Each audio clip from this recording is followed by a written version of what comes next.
Good evening. Welcome everybody to the December 15th, 2016 meeting of the Falmouth Zoning Board of Appeals. I'll start by asking everybody to silence your cell phones, usually my silence, and introducing the board from your left to right. Ken Foreman is the vice chairman of the board. TJ Hurry is the clerk of the board. I'm Kimberly Beelan. I'm the chairman of the board. Next in line is Ed Van Kuren. He's a regular voting member. Paul Murphy is a regular voting member, and Jerry Thomas is an associate member.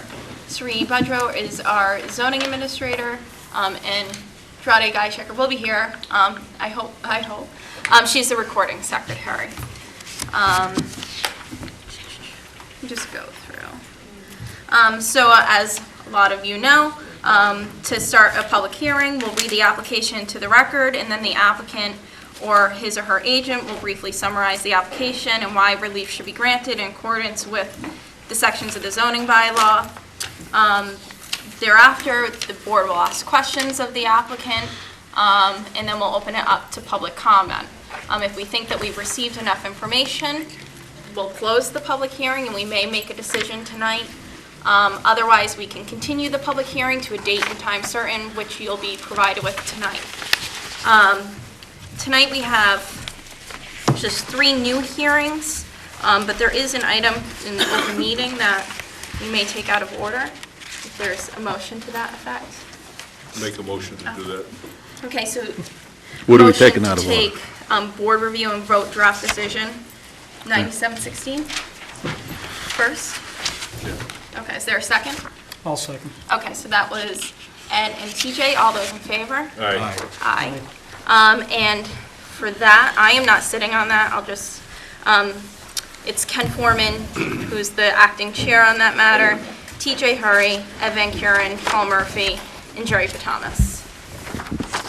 So, Mr. Foreman. Okay, so as all of you, so let me just start by saying the hearing's closed, so we're not taking any additional testimony. We've got a draft that the board will now review and discuss and then vote on. And the way I would like to proceed is to simply go through the conditions. I'm assuming everyone's had a chance to look at this pretty carefully, and then if any of you have any issues or changes you'd like to make, it would be appropriate to do so. At that time, let me know, okay? So this is conditions that are based on all of the findings cited. Sari, you have a point you want to make? I just have a point to bring up to the board that I explained to you before, that under December 8th, I did leave out testimony by Mike McIntyre, and I will put that in, and I'll give the relevant information that he submitted. And I believe before you go to conditions, you have a change to one of the findings. Yeah, I just would, on page 12, condition, or finding D, I guess it is. I thought we should strike the first part of that sentence. The visual character of subject property will be improved, and just start with there does not appear to be any impact on the neighborhood's visual character, which is really the relevant piece anyway. Does anyone have any objection to that? I don't. Okay, so the first condition is the accessory apartment herein approved and shown on sheet number A3 of the architectural plans drawn by Jim Petro Architects dated 9/16 at the board date, received stamp of September 13th, shall be as represented to the board. I don't think anyone has any issues with that. Second, the applicant's representative shall draft a deed restriction and submit to the Board of Appeals for approval regarding the accessory apartment on subject property. The document shall include language that restricts the accessory apartment as family use, and that in the event it is no longer occupied by a family member, any rental of said apartment shall be to households with an income of 80% or less of the Barnstable County median income, and notice to the Board of Appeals will be as required under section 240-38I-7. The restriction shall include that the property shall not be rented as a commercial accommodation or as a seasonal rental. After the board's approval process and town signature, the applicant shall file the deed restriction with the Barnstable County Registry of Deeds, and then submit a copy of the filed deed restriction with the Board of Appeals. There shall be no final sign-off of the building permit by the Building Department and the Zoning Board of Appeals until the approved and signed deed restriction is filed with the Registry of Deeds and a copy submitted to the Board of Appeals. Everyone good with that? Yes. Accessory apartment approved herein shall be maintained at all times in accordance with Section 240-38I in its entirety. There shall be no, condition 4, there shall be no occupancy of the accessory apartment until the deed restriction is filed and received by the Board of Appeals and an occupancy permit from the Building Department has been issued.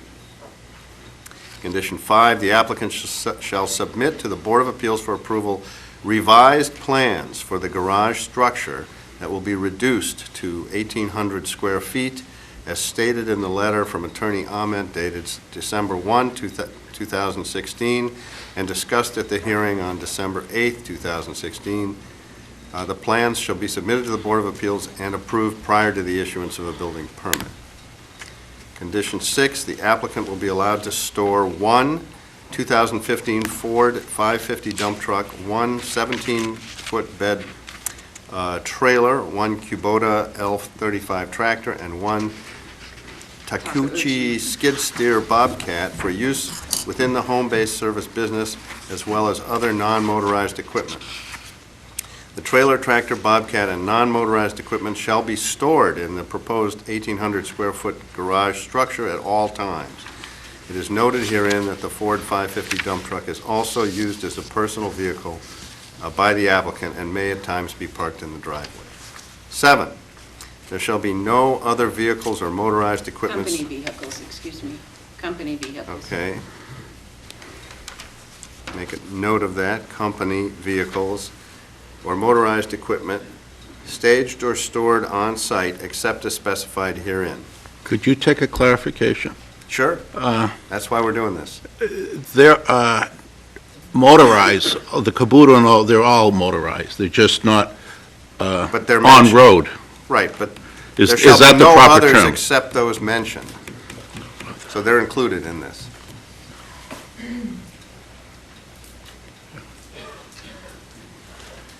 Okay, so it's, They were already mentioned, okay. So we recognize they are motorized. yeah. Yeah.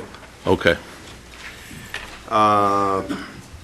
Or stored on site except as specified herein. If the applicant replaces any of the vehicles, equipment noted in condition 6 above, the applicant shall immediately submit registration of said vehicle equipment and a photo of the item to the Board of Appeals. We should probably put there for approval. I think so, because, I didn't get that, sorry. you know, what if they get something that falls beyond the Right. purview of what we would Right. want to approve? And can that be administratively, after I verify it's the same, or do you want it by the board? So should we include words, I think it should be approved by the administrator. but we may want to say of equivalent Of kind? equivalent size. Okay. That would be used, okay, where are we? So if the applicant replaces any of the vehicle's equipment of equivalent size, Well, noted herein?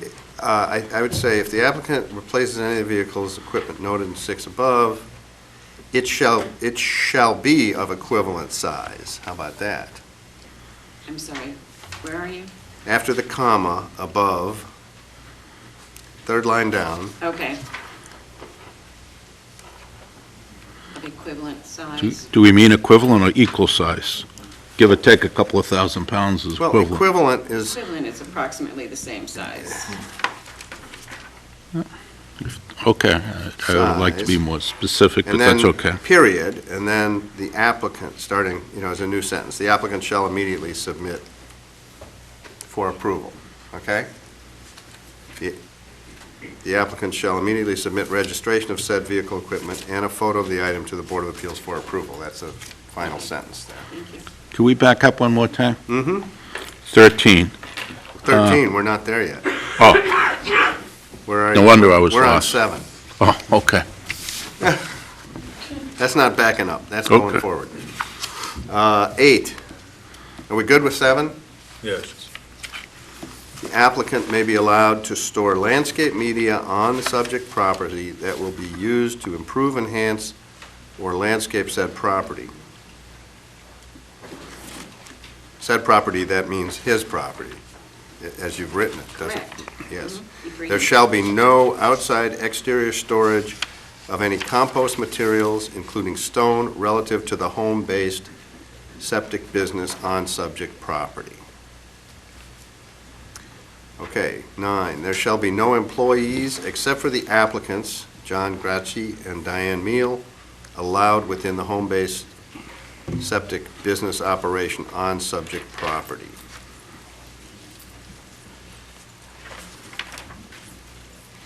10, hours of operation for the home-based septic business approved herein shall be 7 a.m. to 7 p.m. Monday through Friday, 7 a.m. to 5 p.m. on Saturday, and no business operation on Sunday except for emergencies.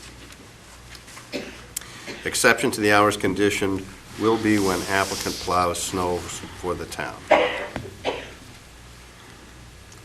Everyone good with that? Yeah. 11, home-based septic business, the home-based septic business discussed and approved herein shall not commence on subject property until after a certificate of occupancy is issued by the building department. The applicant shall request a certification of occupancy from the building department and submit it to the Board of Appeals.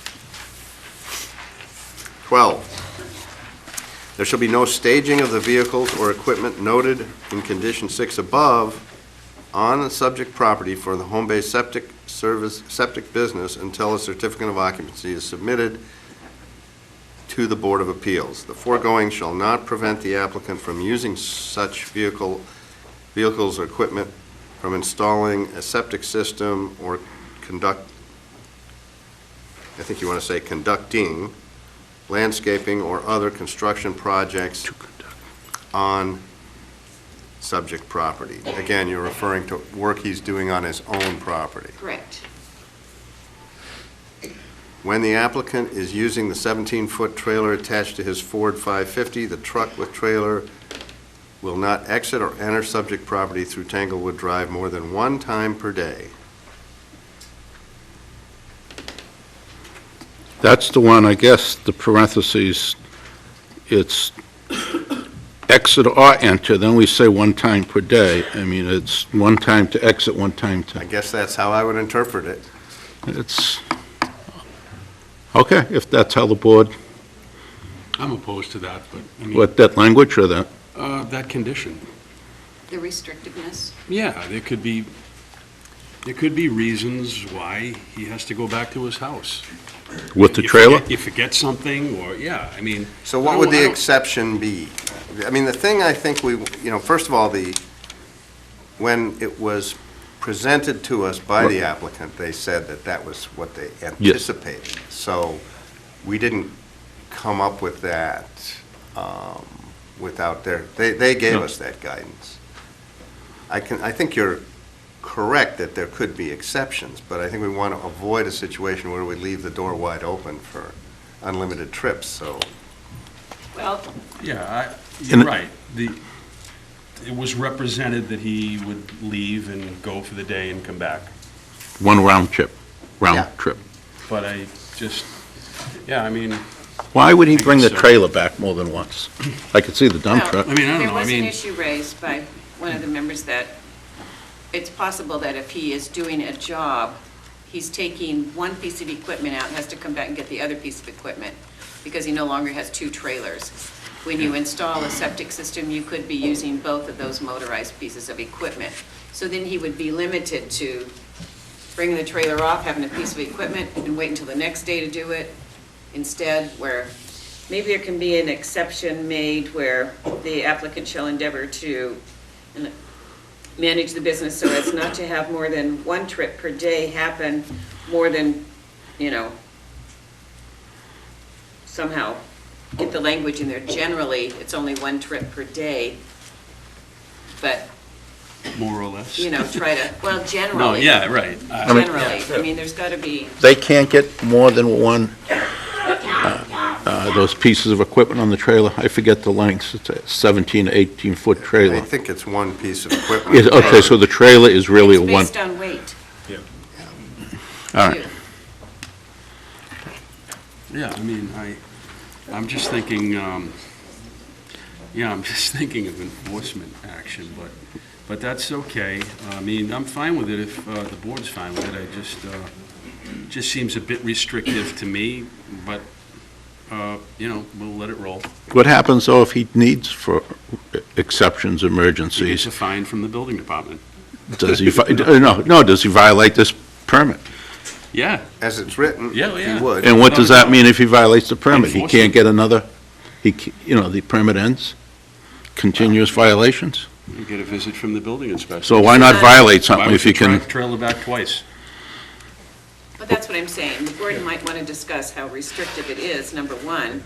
To answer your question, Jerry, later on, it says a one-year review. So if he's in violation so many times, then the board can authorize the building commissioner to revoke the special permit, cancel the home-based But service. we don't know how many But times can be, That's what I'm saying. This is why the board needs to Yeah. discuss. Do you want to be that restrictive with one trip per day? I don't think we should. I think we should, business is business. I mean, that's what was anticipated, but I think there are exceptions. Yeah, what he's represented is that basically it will be one trip per day, which is probably accurate, because I wouldn't imagine that he would go back to the property multiple times per day No. with the trailer. There'd be no need for that. Right. However, I just think restricting it in writing is a bit problematic for, I think, A couple of I parties. think originally that he was stating, and you can correct me if I'm wrong, you can even look at the minutes, I believe originally it was the 10-wheeler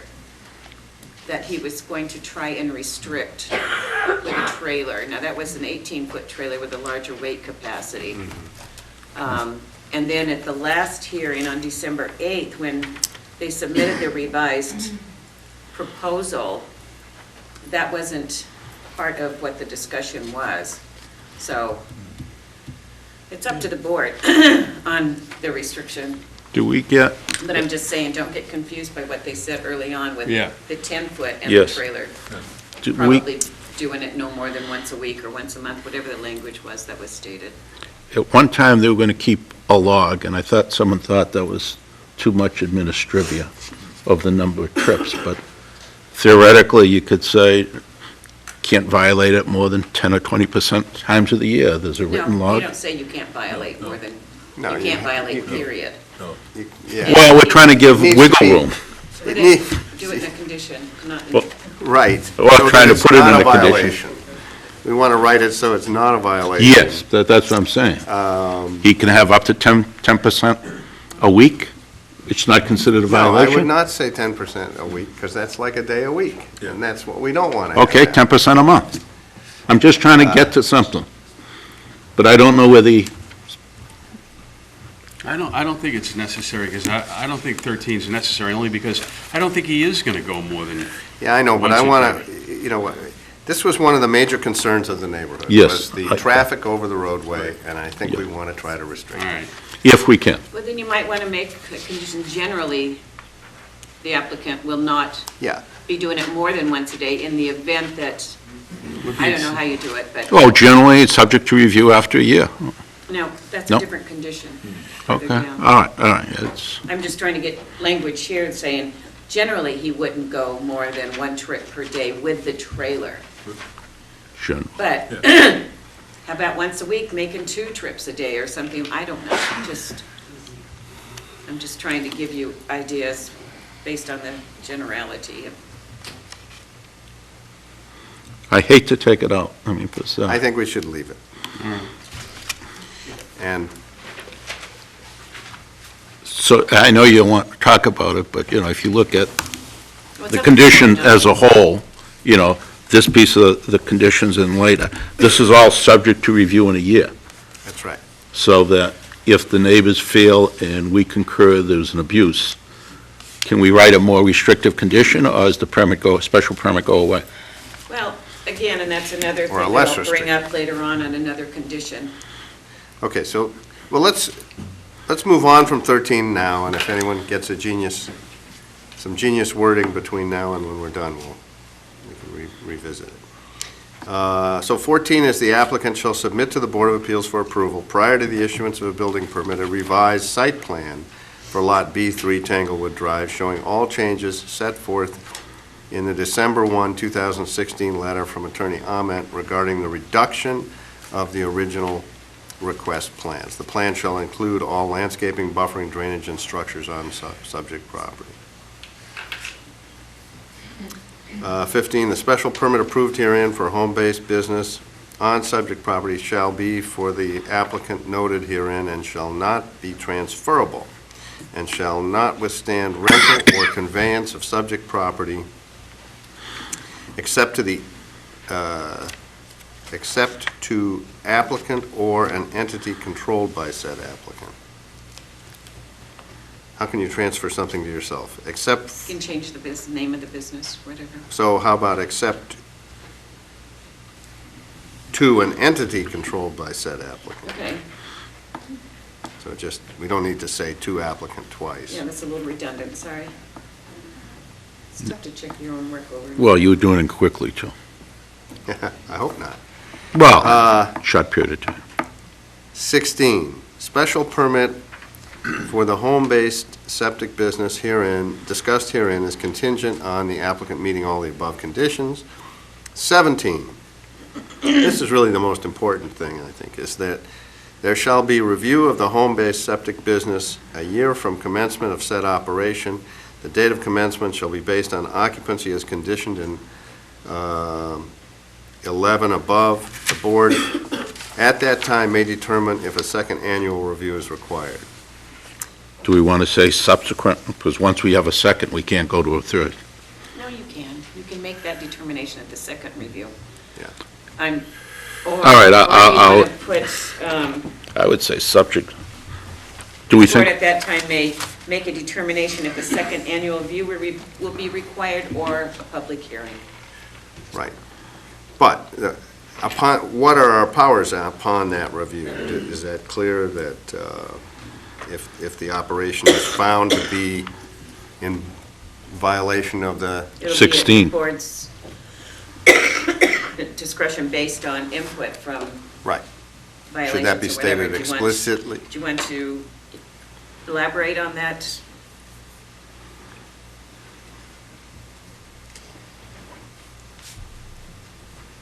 I don't necessarily at this point, because I'm not sure we have a clear understanding of,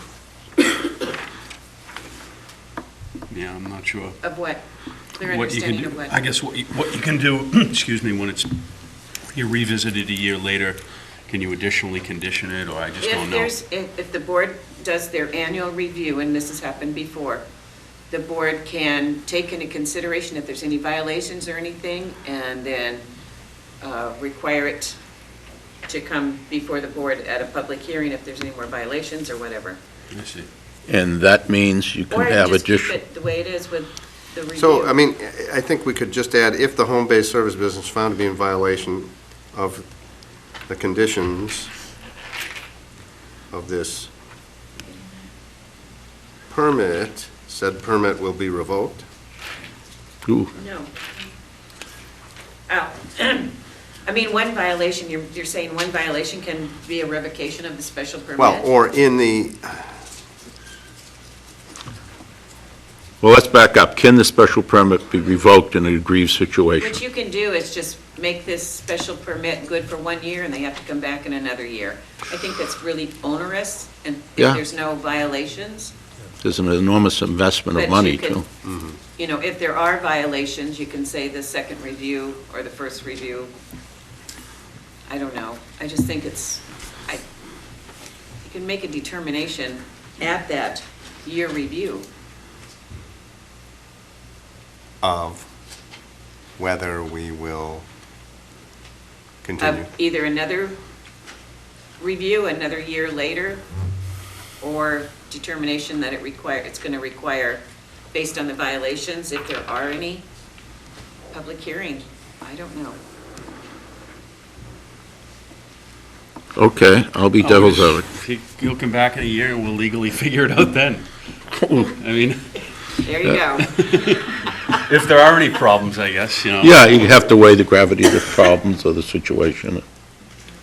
You can, dependent on the review, the board may require a public hearing or a second-year review or whatever. So after 2 years, there's no more review. This says a second annual, doesn't say we could go to a third and a After fourth. first or second, require, if there's any issues, say that, okay, we're going to have another review, and same thing. Yeah, it's easy to review it. The question is if they are found to be deficient, what are the penalties? Well, you have to determine Well, deficiency. If there's a violation, if I get a report of a violation or anything, number one, I investigate it. If there is a violation, then it has to go over to the zoning enforcement agent. The zoning enforcement agent replies to us and lets us know the gravity of it, if it's something that was cleared up, whatever, and it goes in the file. So the applicant has an opportunity to fix it. Let's say Fair it was a enough. mistake, a I'm not the violation. zoning enforcement agent, but I do know that we have had special permits that have been in violation. I've contacted the zoning enforcement agent, and 9 times out of 10, they didn't realize it or whatever. That's what I'm getting It's at. fixed through the zoning enforcement agent, and they're okay with it, but it does go in their file. Okay. So you would be privy to it at your first-year review. Your one-year review, I should say.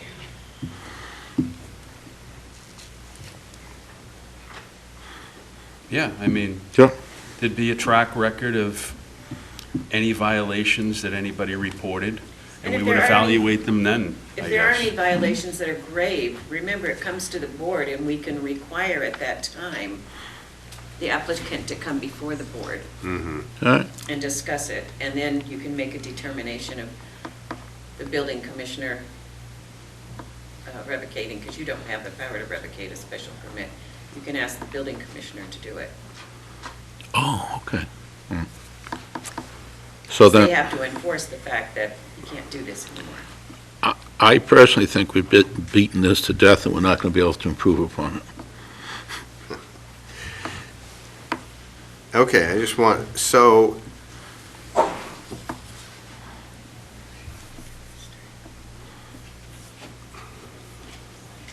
I'd recommend we leave 17 the way it is. Well, I guess that's what I was trying to say, Yeah. sorry. We'll have another crack at it if there's a problem. Yeah, all exactly. right, let's go to 18. Any deviation, no matter, this is standard condition, no matter how minor, from plans submitted and approved orally or in writing, by this board shall be submitted To the board for approval prior to implementation of said change. You might want to mark out the minor changes, may be administratively approved by zoning administrator. That's completely up to you No, I guys. don't mind that. The applicant shall meet the requirements of the DPW Water Division, that's 19. That's Standard, standard. the 20, this permit shall not take effect until a copy of the decision bearing certification of the town clerk that 20 days has elapsed after the decision had been filed in the office of the town clerk with no appeal being filed, or an appeal has been filed within such time, is recorded in the Barnstable County Registry of Deeds. Any person exercising rights under the duly appealed special permit does so at the risk that the court will reverse the permit and that any construction performed under the permit may be ordered undone. And then the last condition, the permit shall lapse 3 years from the date on which the decision is filed with the town clerk office if substantial use of the permit, special permit, has not sooner commenced except for good causes determined by the Board of Appeals. Could I ask a clarifying question? You said it's standard, but what is the standard requirements of DPW Water Division versus stormwater, versus It has to do DPW. with utilities and water lines, it's a vacant lot, so they have to get applications to bring Oh, water. separate, okay, all The whole right. bit. Okay. Electrical, the whole thing Okay. to the lot. And that requires permitting from. Yep. So I would still like to say, if operation of the home business. Where are you, Ken? 17, if the operation of the home-based service business is found to be, we could add sufficiently in violation, in the opinion of the board, Is sufficiently different from substantially? or substantially, I'd be happy with substantially. Actually, that's better wording.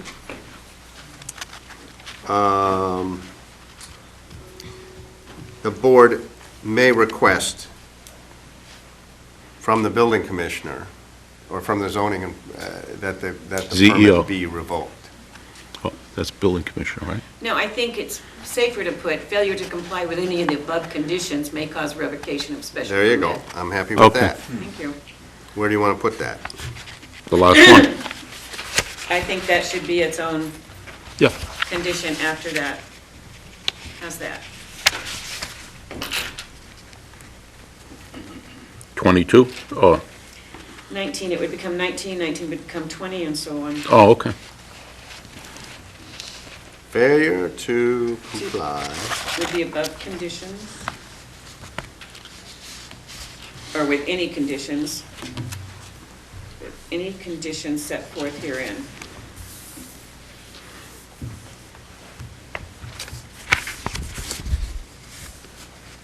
Keep going.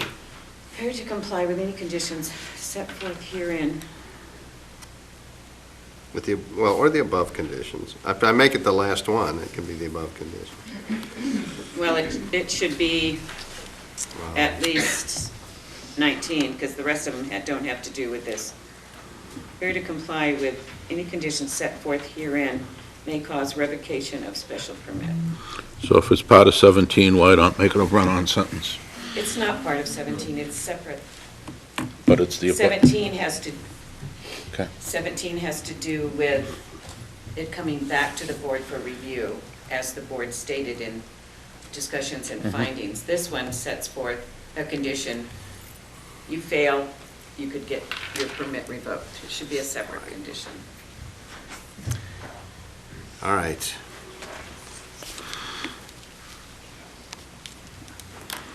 Everyone happy? Yeah, I'm happy. We prepared to vote? Yes? Okay, all in favor? Aye. Do we have a motion? Excuse me, could you make a Oh. motion as amended, so I can put in All right, so someone the needs to make that applicant and motion. these Make- changes? Move as amended Make a motion to move as amended for discussions. to approve Condition. the, Special approve permit. Special permit. Request for special permit. 9716 as amended. Right. So that includes all three things? yes. Accessory bylaw, home-based business. Yes, as set forth here. Okay, all right, just, All right. Ed makes that motion. I'll second it. Okay, and Jerry seconds. Now, all in favor? Aye. Aye. And I, That was a 5-0? No yes, opposition? was. 4. Five. Vote. 1, 2, There's 3. five. Tara, The chair's not voting. That's Right, 6. there's 5 people. There's 5 people. Oh, it is 5, sorry. Can't Okay. blame it on the calculator. okay, so the motion passes, all right? Yeah. With these restrictions. And now I turn the meeting back over to Kim Thank you. and bid my adieu. Okay. Have a good night, Ken. Merry Christmas.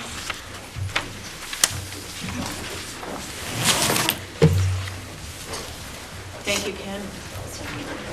He's leaving for the night. He wasn't going to. Okay, so the next item on the agenda is application number 123-16, Cormier 91 Carl Landy Circle, McCoy. I would just ask you exit quietly, please. The 5 members, Mr. Foreman had to depart, so the 5 members that you see will be voting on the applications for the remainder of the night. Teacher? Being all persons deemed affected by the Board of Appeals under Section 11 of Chapter 40A of the Massachusetts General Laws, you are hereby notified that Elsa J. Cormier III of East Falmouth, Massachusetts, applied to the Zoning Board of Appeals for a special permit pursuant to Section 240-162F1 of the Code of Falmouth to allow a home occupation for internet car sales on subject property known as 91 Carl Landy Circle, Wacoit, Massachusetts. And for referrals, from the assessors, no comment. From planning, no comment. That's it for referrals. Okay, thank you. Anyone here to speak on behalf of this application? Elsie, no. Yeah. Oh.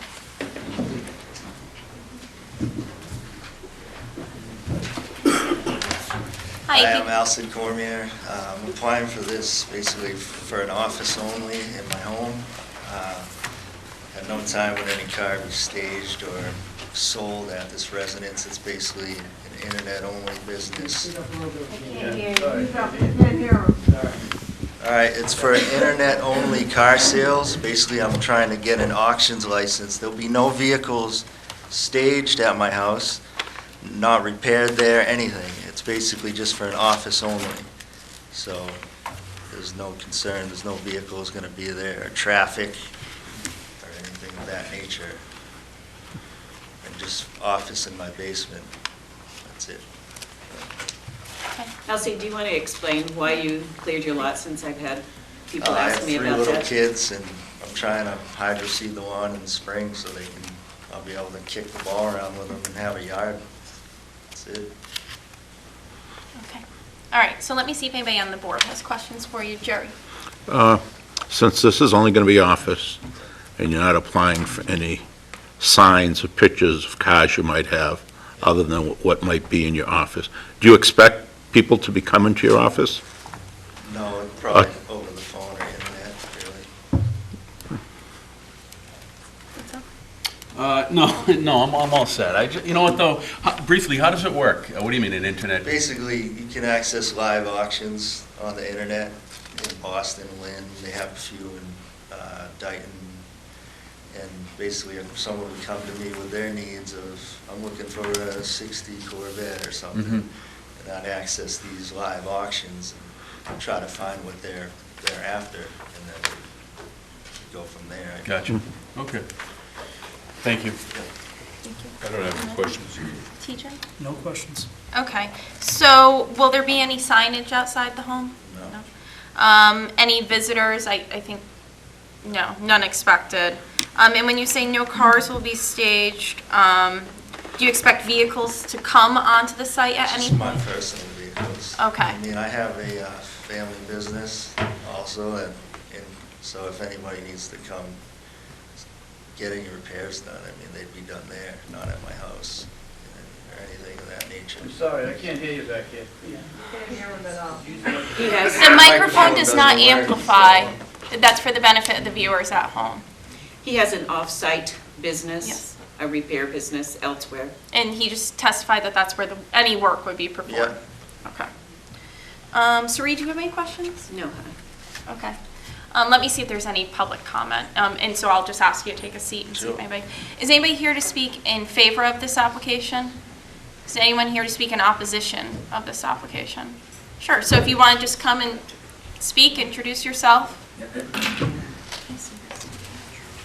Thank you. Yes, hi. My name's Art Jones. I'm at 104 Carl Landy Circle. Okay.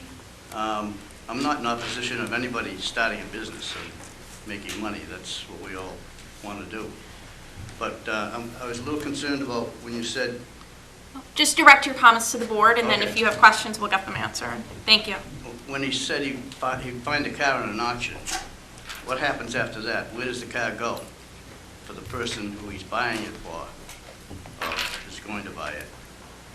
How does that get completed, that whole process? And the other concern is children and you know, any additional cars or anything coming in. Okay. Children, there's no sidewalks on Carl Landy. It's a nice, quiet little neighborhood. Thank you. Okay, thank you. I'll get answers to it. I'll take the public comment first. Anybody else would like to speak in opposition to this application? Or have comments, concerns? No? Sir? Yep.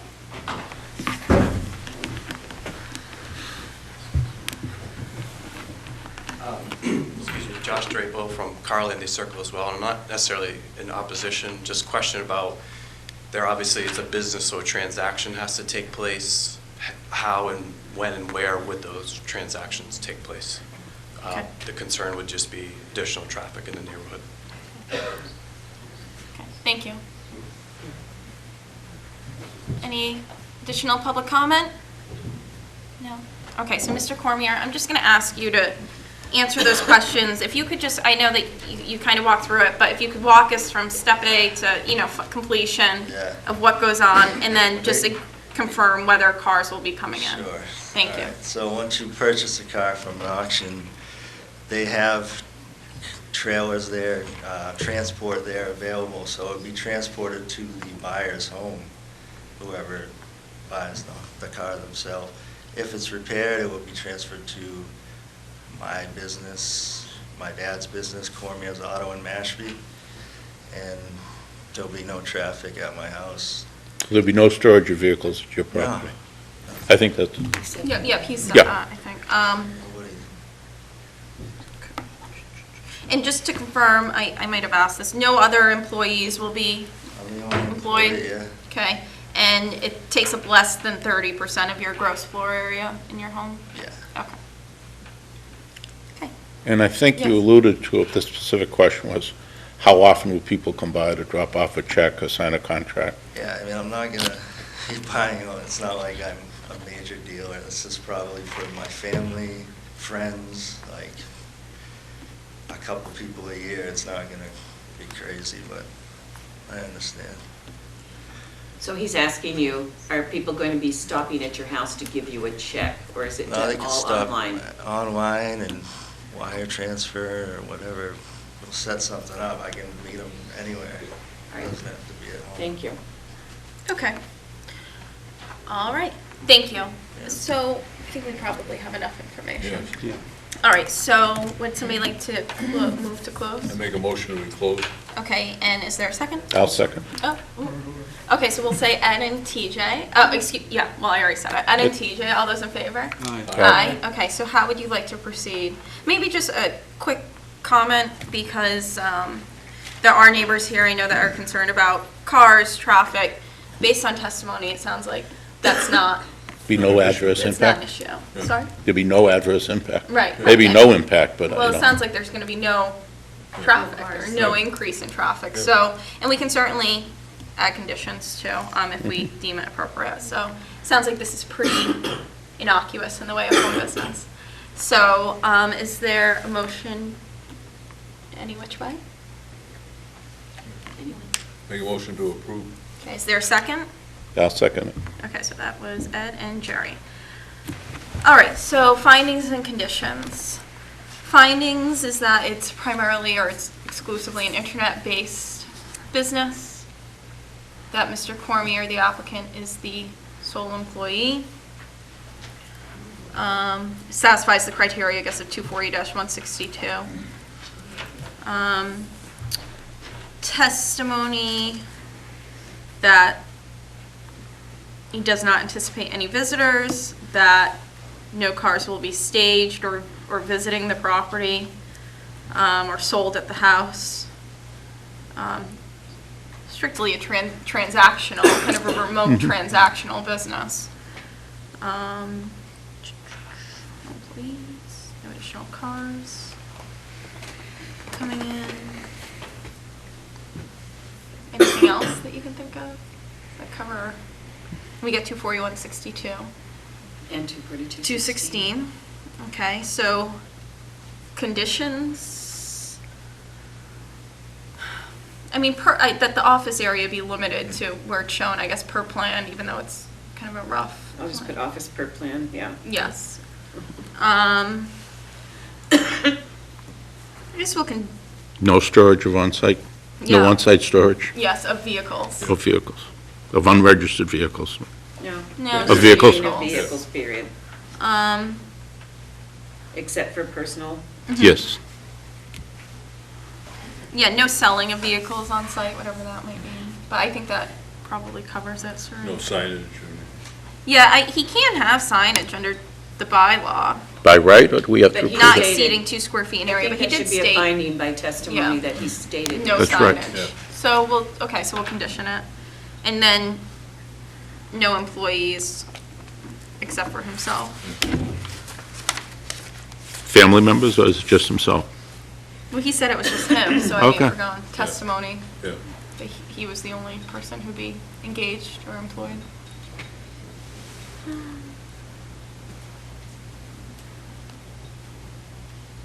And this is a home occupation, not a home-based service business. And the only reason why the applicant is here is because he's on a substandard size lot. I was gonna say, he probably could have just done this and no one would have ever Oh, yeah. Oh, yeah. known. So it's nice of him. Kudos to You know, him. it's good that he's coming in to Yeah. apply and get the relief that he needs. All right, so is that everything you think, Serena, the way Yes. conditions? Okay, so that was Ed's motion to approve. Jerry seconded it. All those in favor? Aye. Aye. Opposed? None, so that's unanimous. Okay, oh, So that won't come back in front of this board, right? You'll sign it and get it out this week? Or next week? Wow, a lot of people there for that. This decision? Yeah. Oh, TJ comes in and signs. Okay, it's the fact that I'm not gonna be here for, Yeah, no. yeah. The clerk usually signs, or the chair. Yeah. oh. Okay, so the next item on the agenda is application number 11516, Saudade 0 Tanglewood Drive, East Falmouth.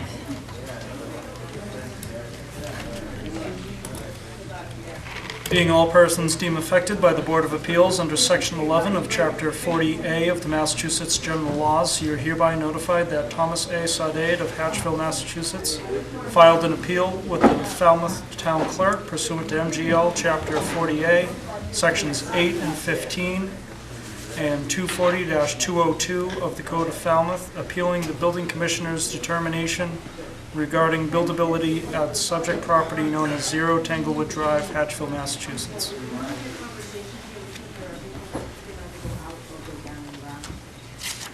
And for referrals from the assessors, parcel 2 to be merged for fiscal year 18. From the fire department, no comment. From planning, no comment. There's a request in there to continue, so I don't know if you want to get to the Right. bones Oh, of okay. that, or go through the continuation first. Should I? Read Sure. that. There is a correspondence in the file dated December 15th from the applicant requesting to reschedule and to continue the appeal to January 26, 2017, stating that there isn't sufficient time for him to review Attorney Ahmed's rebuttal dated December 13th and to prepare a rebuttal for the scheduled hearing tonight. And there is also a correspondence in the file dated December 15th from Attorney Ahmed opposing the continuance. Okay, so, Are there two things? One, do they have standing? well, wait, Jerry, before we get to that. Oh, So okay. before we get to that, we need to determine whether or not we should allow the continuance, or if we think it makes sense to move forward with this tonight. So obviously, continuances are discretionary with this board. Generally, we do kind of allow them, but we also don't receive opposition usually. And this is certainly, it's an appeal, so this is tying up somebody else's rights. It's not as if somebody's in here seeking a special permit or a variance. So I think we should have some discussion about how everybody feels about whether it makes sense to continue it or move forward. I'm totally opposed to a continuance because I just think that I've read all the correspondence, and I think that, I mean no disrespect to Mr. Saudade. You're just I'm discussing the opposed to it, yeah. continuation, Okay, yeah. I guess, not the appeal. Right. I'm not in favor of the continuance. I think ample time has been given to provide adequate legal defense. I think opinion, the person has contacted you several times, correct? Yes. On the definition of aggrieved person and things like that? No, No. that's not part of the record, and that's not part of the continuation. Okay, calm down. I've tried to work with the applicant and help him and answer any questions he has. When he requested to continue, he asked what the process was, and I told him, the majority of the time that people submit a request for continuation and they don't show up, he asked if he would be required, and I said, normally, it's not required. I've never had an objection. So he did all this based on my conversation, which I wish I wouldn't speak so much now. Well, When I told him about the objection tonight, because he has a right to have the email, he said he is not prepared. So I'll let the board deal with this. I try to help Okay. people whenever they email me, whenever they call me. I do my best to explain stuff, and I'm right in the middle of this. And I wish I wasn't. I think you should be. All right, so Jerry, you I say- still in favor of not allowing Of going forward. of not going forward, Of going forward, or what were you? not agreeing to the continuance. Right, Okay. I would like to, I don't want to agree to the continuance either. okay. Ed? I'm inclined to go with the continuance, and the reason for that is, maybe they're looking at the details, they may change their mind and just withdraw it, so why waste the time of everybody now? Okay. TJ? I'm opposed to granting a continuance. I think it's, what is it, 6 weeks? It's too far out. Yeah, when did the application come in? Do we- It's on the front Yeah, it was, of the application. and this would kick it, The court, the town clerk stamp. yeah, of the application. This would kick it till the end of January, and we really don't have any time in advance of that. So, Could I- January 26 is the date I suggested to Mr. Sadat. His appeal, the 100 days, ends on February 15th. I made him aware of that. Told him in the event that it's continued more, we ask for a waiver of the 100 hearing date process. okay, well, I think it makes sense, and I'll agree with you, TJ, I think we move forward, we can always continue it if we need more information, and I think we got it started. Could I, one other thing, I'm not sure what it goes to. We've got 5 members here. I will not be at any meeting in January, so that goes down to a 4-person. Yeah, Cannot sit in on it later, right? If not, if they go forward tonight, they cannot. right. So, I mean, that could, When does this run, the 15th? Your days? You said February 15th? February 15th. And we have a meeting February 9th, will you be back for that? no. I didn't, no, I'll be You gone won't for be 2 in months. January, February. Oh, or February Yeah. either. Okay, so, but you But still it- want to go forward. Paul still Yep. wants to go forward. Sure. TJ and me, so we'll go. Let's go forward. Oh, so do we need a motion? No, it was just a continuation That was request. your discussion. Yeah, but don't you have to deny the camps, No, No. they're not denying anything. They're just making a determination that they will go forward. Okay, all right, so Mr. Sade, it's your application.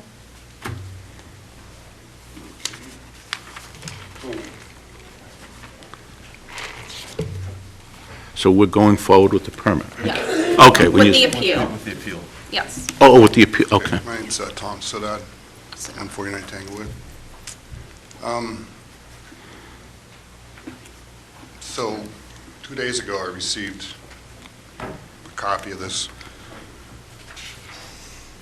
dissertation from Mr. Ament about why I'm not allowed to even come in front of this board for this request.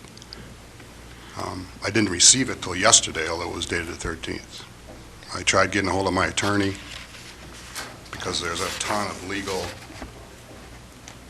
claims that he's made. I haven't heard back from my attorney yet. Okay? So I called Suri, and I apologize, Suri. What are my options? You can request an extension up in 100 days.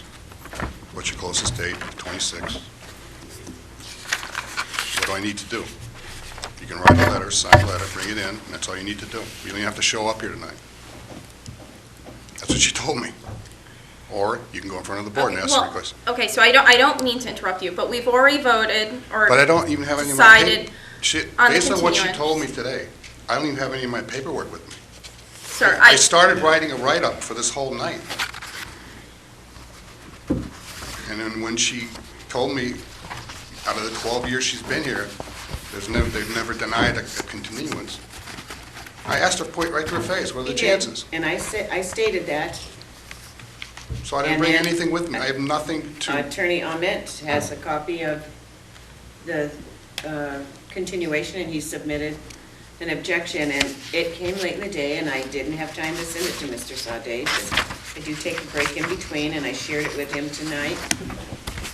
I can tell he's upset with me. I'm not upset with you all. Every time we've had a continuation, I've never seen an objection to a I continuation. feel like we might have denied continuations. I'm sorry? I think we might have denied continuations since I don't I've been on the remember board. one, but it doesn't matter what Paul, I do you do. wanna I say feel something? bad Yeah. because Well, he's upset, he wasn't prepared tonight. No, I'm not You know, upset. I'm not upset. no, but I think Mr. Sade's very late to the party in bringing an attorney into this thing. No.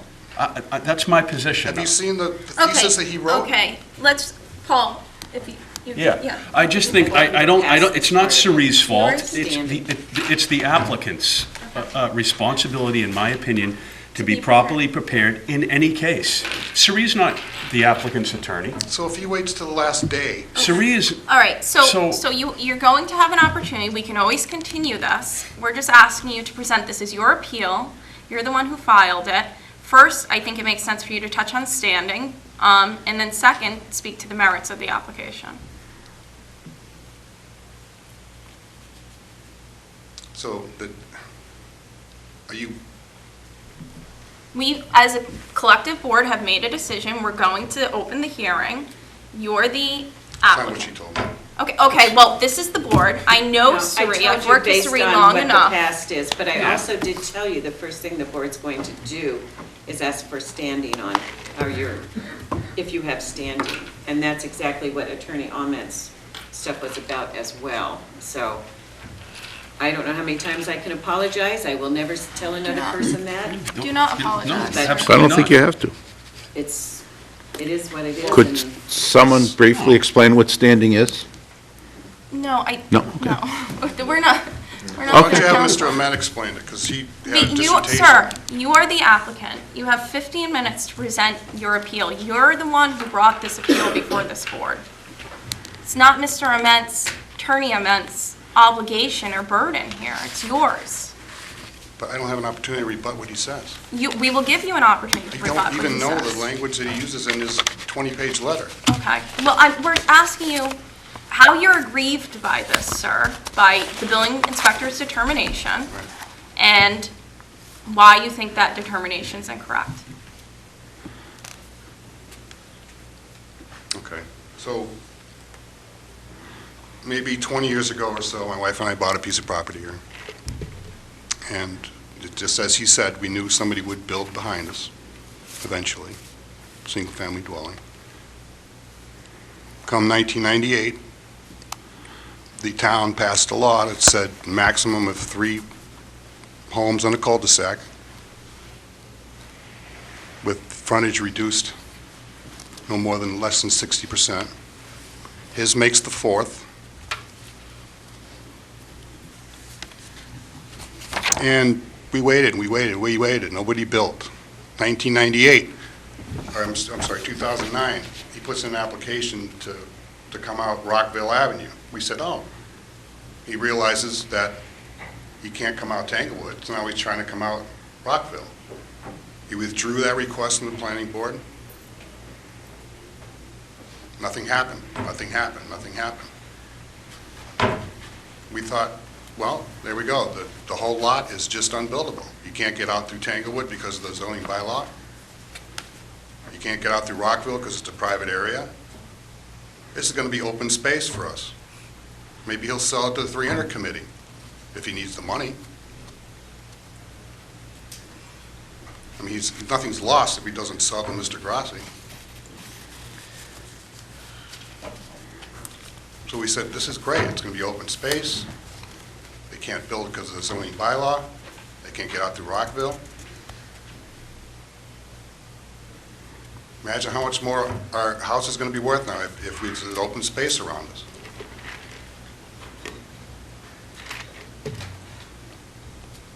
So I'm basically, I'm basically just doing you guys a favor. The guy made a mistake because of the zoning bylaw. Mr. Ament went through, not the regular way with the checklist. He snuck this letter in with the Grassi affair to say his buildability, which is absolutely not standard procedure. The building inspector told me that when they join these two pieces of property, which they just have done through deed, he loses all his grandfather rights. He told me that right at his desk. To my horror, he comes in a different route and somehow convinces the building inspector that it's buildable. This gentleman's not like this ivory tower where whatever he says goes. How can I rebut this 20-page thesis he wrote in one day?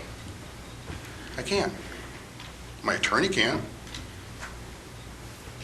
but he's not ready.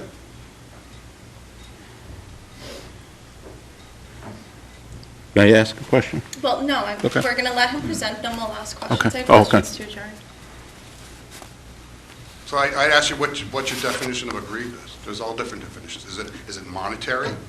There's a Is legal it- definition, sir. Well- But I did go say- ahead. Well, what is it then? Okay. Is it legal? Am I losing monetary? Am I getting stressed out because somebody's building? What's your definition? Sir, just tell us how you're aggrieved.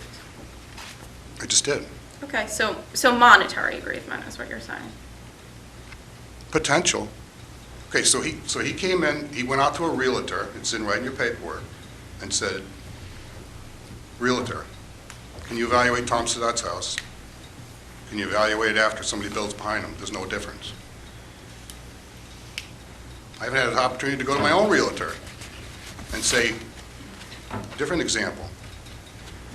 If that land becomes open space, how much more is my land worth now?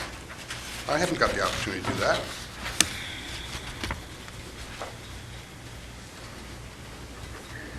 I don't know if this realtor is selling property for Mr. Ament and gets a commission and loses if he doesn't say something good about it. I haven't had the opportunity to rebut it. Let me go to my own realtor. And then my realtor will say, "You know what, that's open space. Yeah, it's worth a little bit more money." I don't have the opportunity to do that yet.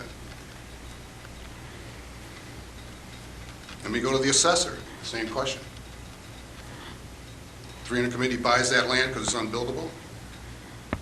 It's a nice, beautiful path down right next to the bogs. It's perfect for a 300 committee.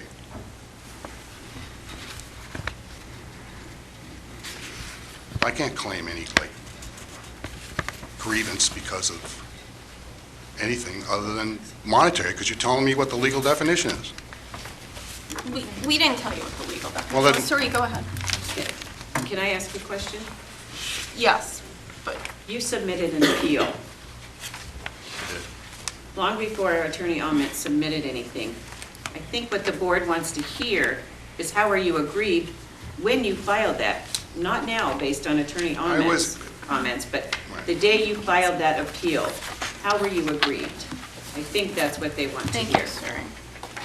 I was aggrieved because when I sat down with the building commissioner, he told me one thing, that once it gets joined in the deed, which it has, all grandfather rights are lost.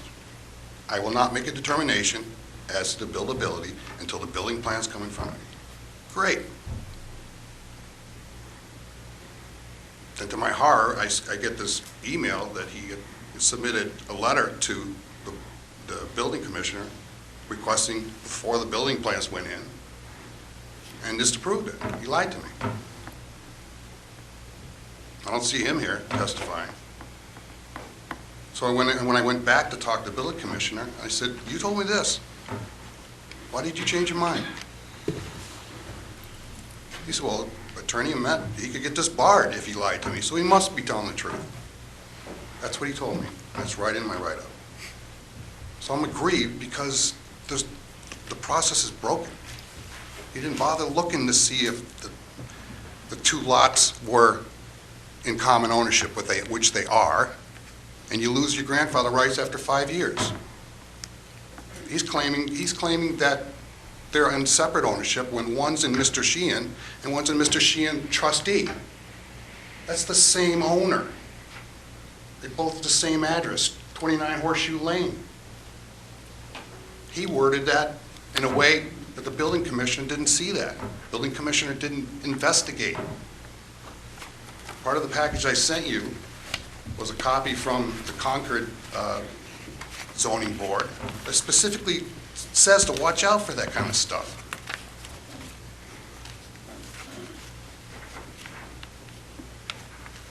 So, I guess, as lame as it might sound, I'm aggrieved because he told me one thing, he did another, and there wasn't any oversight.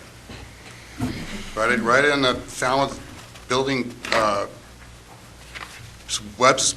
building permit website, it says that they should use extraordinary investigation when investigating deeds. He didn't do that. You're going to find out, when we go to land court, that these two pieces of property are in common ownership. He lost his grandfather rights. It's an authorized subdivision. You only have grandfather rights for 8 years. They waited. Excuse me. What they've done is they've left the grandfather rights lapse, and now they're trying to back out of it. 5 years for the common ownership, gone. 8 years for the subdivision, gone. If you allow this fourth cul-de-sac to go in, as opposed to the zoning, to the town making a decision that there's going to be 3 there, then it's a violation of the zoning law. The crux of this whole thing is whether or not those 2 lots are in common ownership or not. If you think Mr. Sheehan and Mr. Sheehan and Trust are 2 different owners, then he's right. If you think they're the same owner under the same 29 Horseshoe Lane, then he's wrong. That's the crux of the whole thing. I'm just trying to tell you, this is wrong. I think he's broken the law by doing this, and it's just I feel an obligation to tell you this. I'm aggrieved because nobody's doing anything about it. I'm frustrated. Am I losing money? Probably not. Is that a reason for being aggrieved? I don't know, is it? Maybe this stuff happens all the time.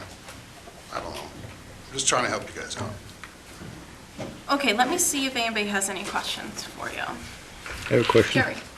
I think in a previous letter, your first letter, you said you were aggrieved by the process. That could be, maybe the building commissioner should be fired, sanctioned, may not be something that comes in front of us. The process you have a disagreement with, so then you have to go down. What part of the process have you been aggrieved by? You haven't, and I didn't know what aggrieved was, and someone said, look it up in Black's Law, and I've got the definition here. You can have it if you want. It's standard dictionary, a legal dictionary term. And then you've been talking about land court. Okay, Well, do you that- have a question? Y- Just- yeah, we'll well, I know, I'm discuss. trying to Yeah. get to it, because No, just ask the question. if it's a question of the deed, It's not a question of deed. what you said will be resolved by land court, and I sort of agree that if you have an issue with the deed, go to land court. We don't make deed decisions here. In the past, that's what I've been told. If the question... Jerry, so what's the question? And we'll The- have well, a discussion the after. question is, if you feel you have a right to go to land court, why do you have to come here? That's a much more Everyone's powerful... got a right to go to land court, whether you make a decision one way or another. Okay, just trying to give you the benefit of the doubt. That's the next step in the process.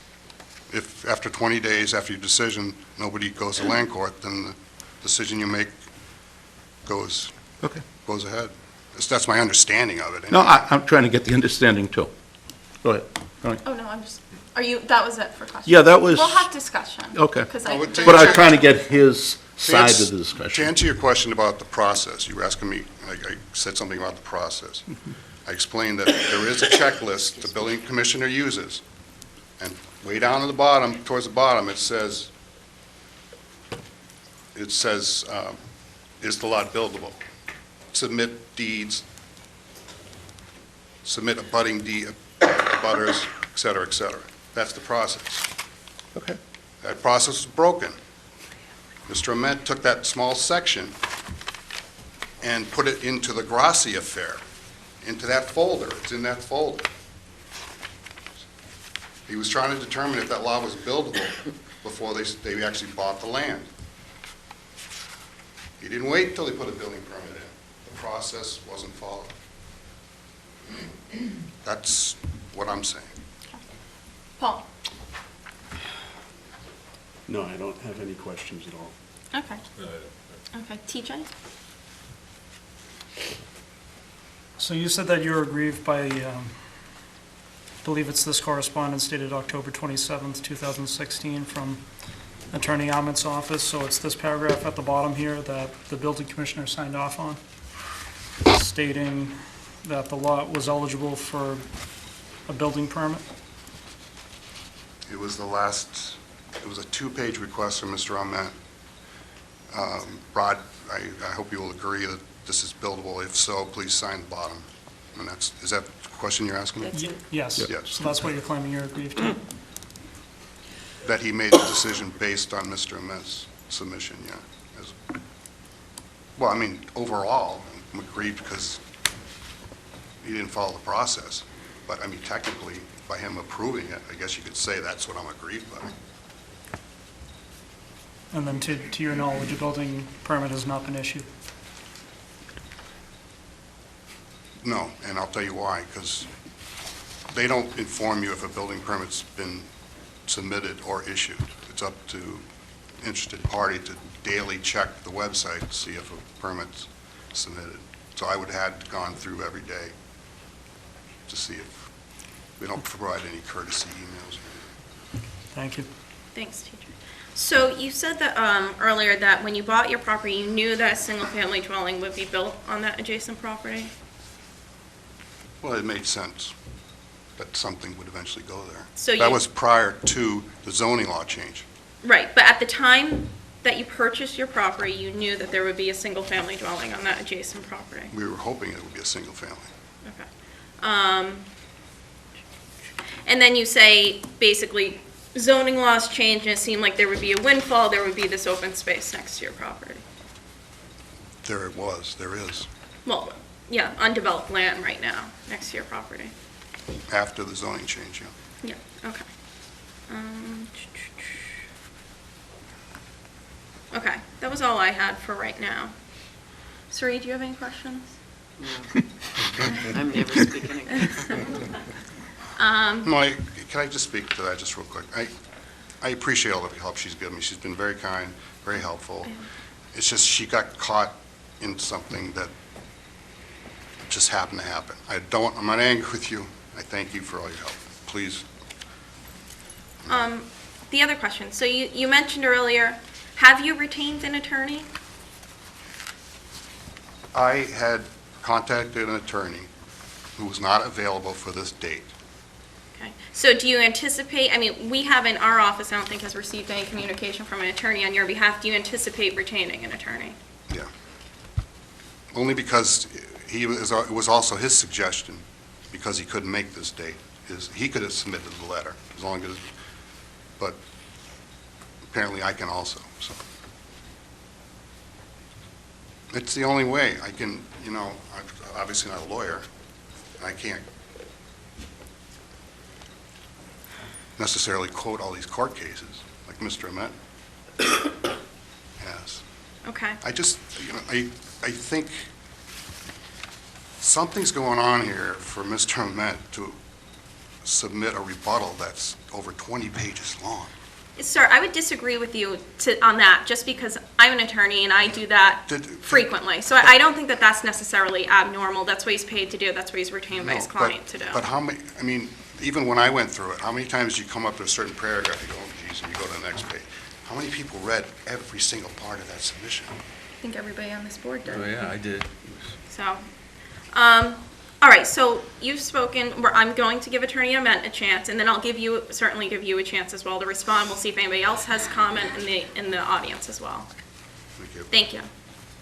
Attorney Ament.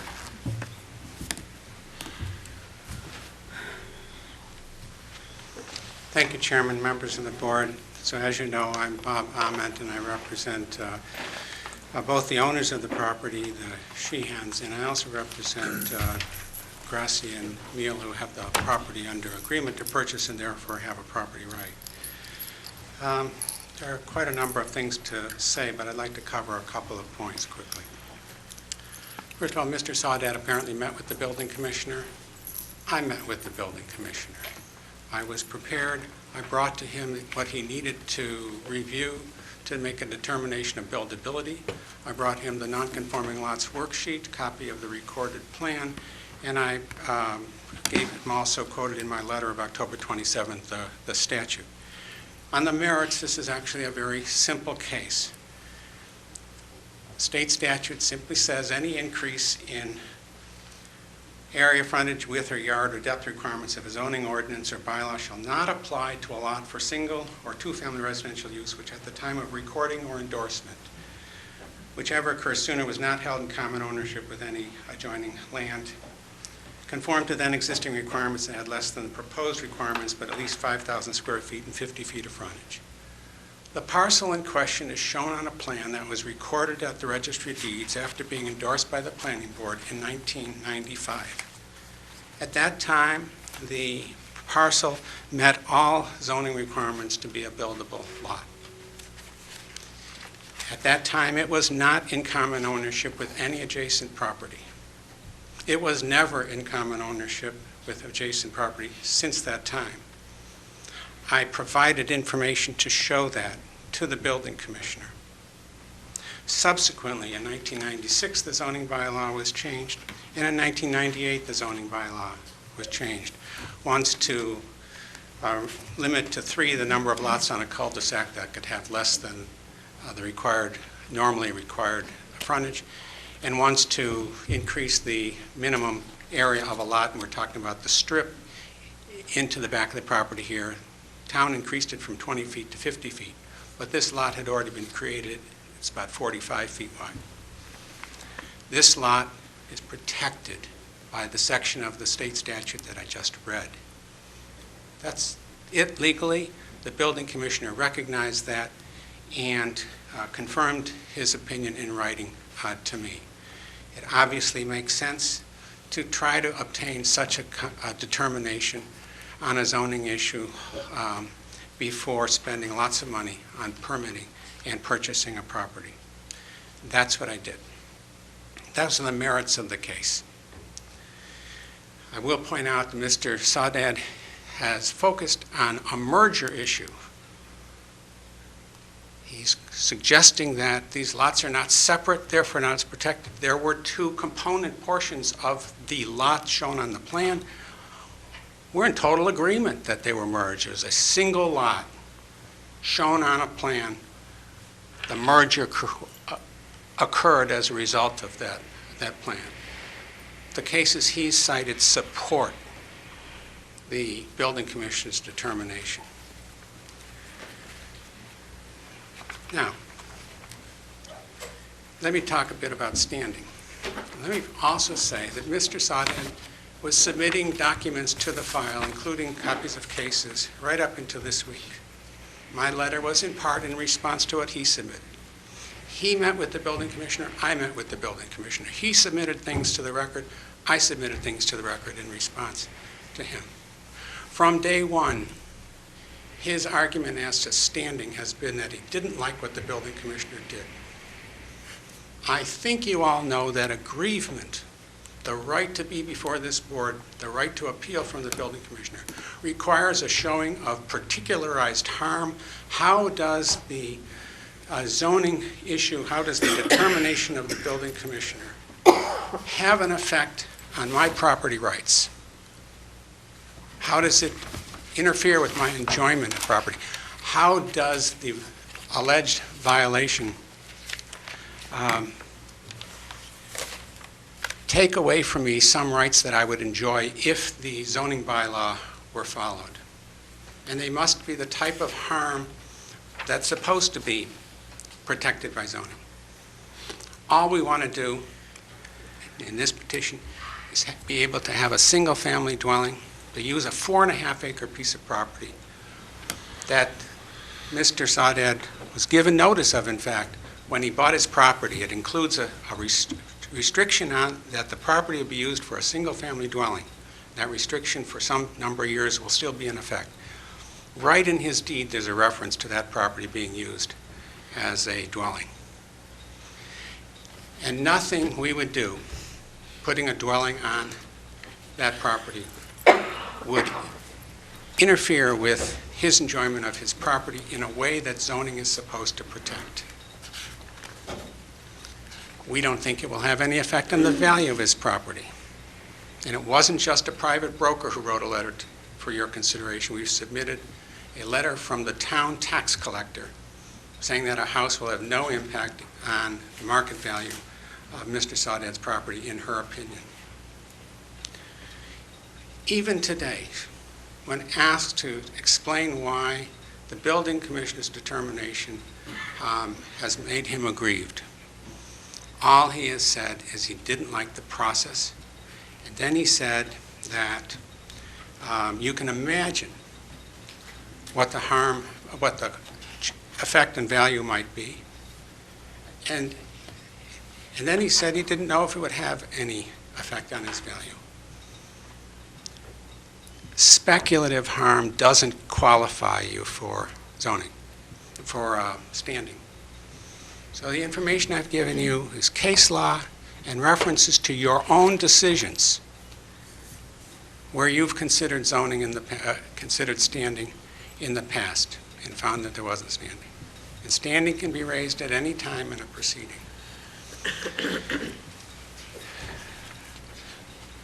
I think Mr. Saudade has made a mistake in not getting competent advice on the issues that are important issues to him. But my clients shouldn't suffer as a result of his failure to understand what was needed, or his failure to even be able to have standing. Recognizing that the law says anybody can file a complaint with the building commissioner and seek enforcement of the zoning bylaw, but only aggrieved persons, you have to be able to demonstrate you're aggrieved, have a right to seek relief before this board. And that's the state legislature's judgment that the decisions of the building commissioner deserve respect, and the building commissioner will have to deal with an appeal, and the Board of Appeals will be required to deal with an appeal only when it really matters to somebody's property rights and they can demonstrate the harm that they will suffer because of that decision. We don't have the slightest information that is a basis for standing in this case, and you must dismiss the case as a result of that. I gave you a copy of a land court case called Talmo versus Appeals Board of Framingham. Such an interesting case. It involved what was clearly a zoning violation. In fact, the court at the end of the decision said it felt there was a zoning violation, but the court said there was no standing. And the court raised the issue itself. Even the parties didn't discuss it, but the court looked at the facts and said, we have to discuss standing here. There's been no discussion of any harm. And that's really what's the case here. There isn't a need for a continuance. There's no standing. There isn't going to be any standing because there isn't any argument that Mr. Saudade can make that would give him standing in this case. But in any case, the merits of the case are clear. The building commissioner did not err. He made the correct zoning decision. Thank you. Thank you, Attorney Alman. Let me see if anybody has questions. Does anybody have questions for me? No questions. I will just ask you one question, Maria, now that you've sat down, I apologize. Fair market value. My understanding of case law is that fair market value has to be tethered to some cognizable interest protected by the zoning bylaw. Is that the case? That's correct. Merely showing the financial harm alone wouldn't do it. In other words, perhaps Mr. Saudette is correct, although the town assessor apparently doesn't think so, that a house built on that property would affect his value. I don't think that the zoning bylaw is intended to prevent a house from being built on that lot. If we were proposing to build a house 5 feet from his property line, or a house significantly higher than the zoning allows, and it was visible to him, well, then that's a different story. We're not proposing anything like that. So, yes, you're correct. All right, thank you. Okay. Actually, is anybody else here to speak on this in favor or in opposition? No? Okay, Mr. Sato, now that you've sat, I'll ask you.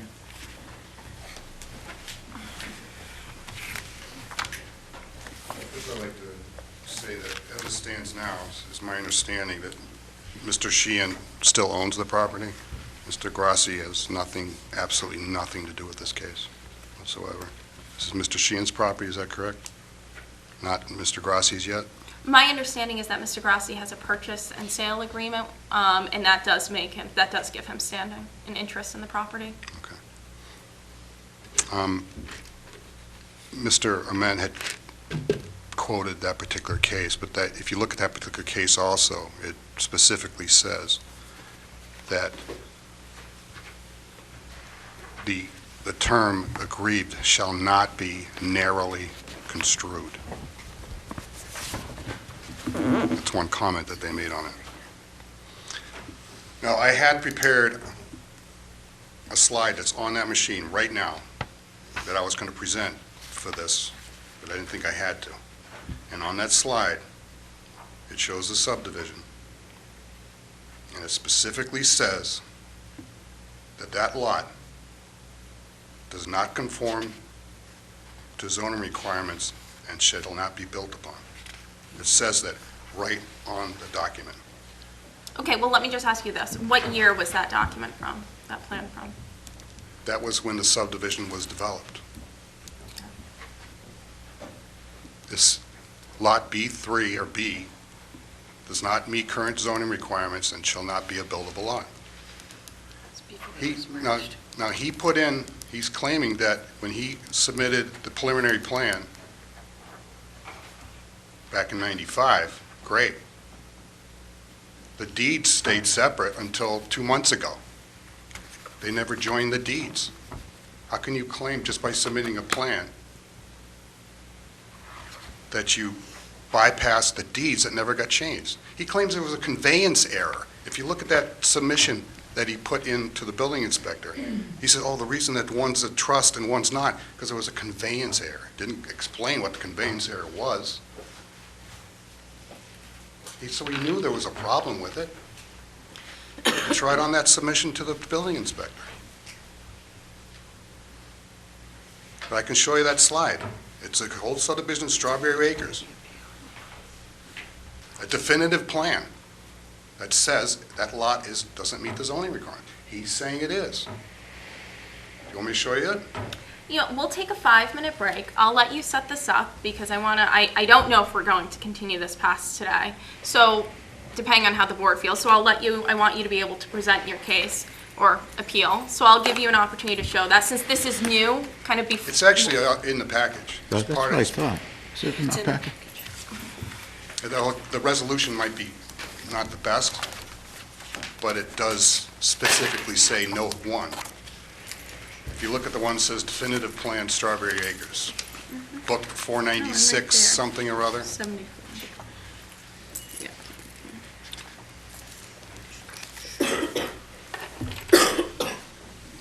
That's referring to just the strip Strip. parcel?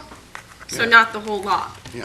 Okay. But I guess my question is, by joining two lots, how does that just override the fact that it doesn't meet zoning requirements. Just because you put in a preliminary plan and somebody signs off on it, that doesn't even look at the zoning stuff? That's just the crux of my whole argument. Yeah, I think that's what I thought. Now, you're right, okay? Maybe that's true, and maybe it doesn't matter because I don't have a standing. That's a decision you make, and so be it. Okay, so I think that's a good segue into some board discussion.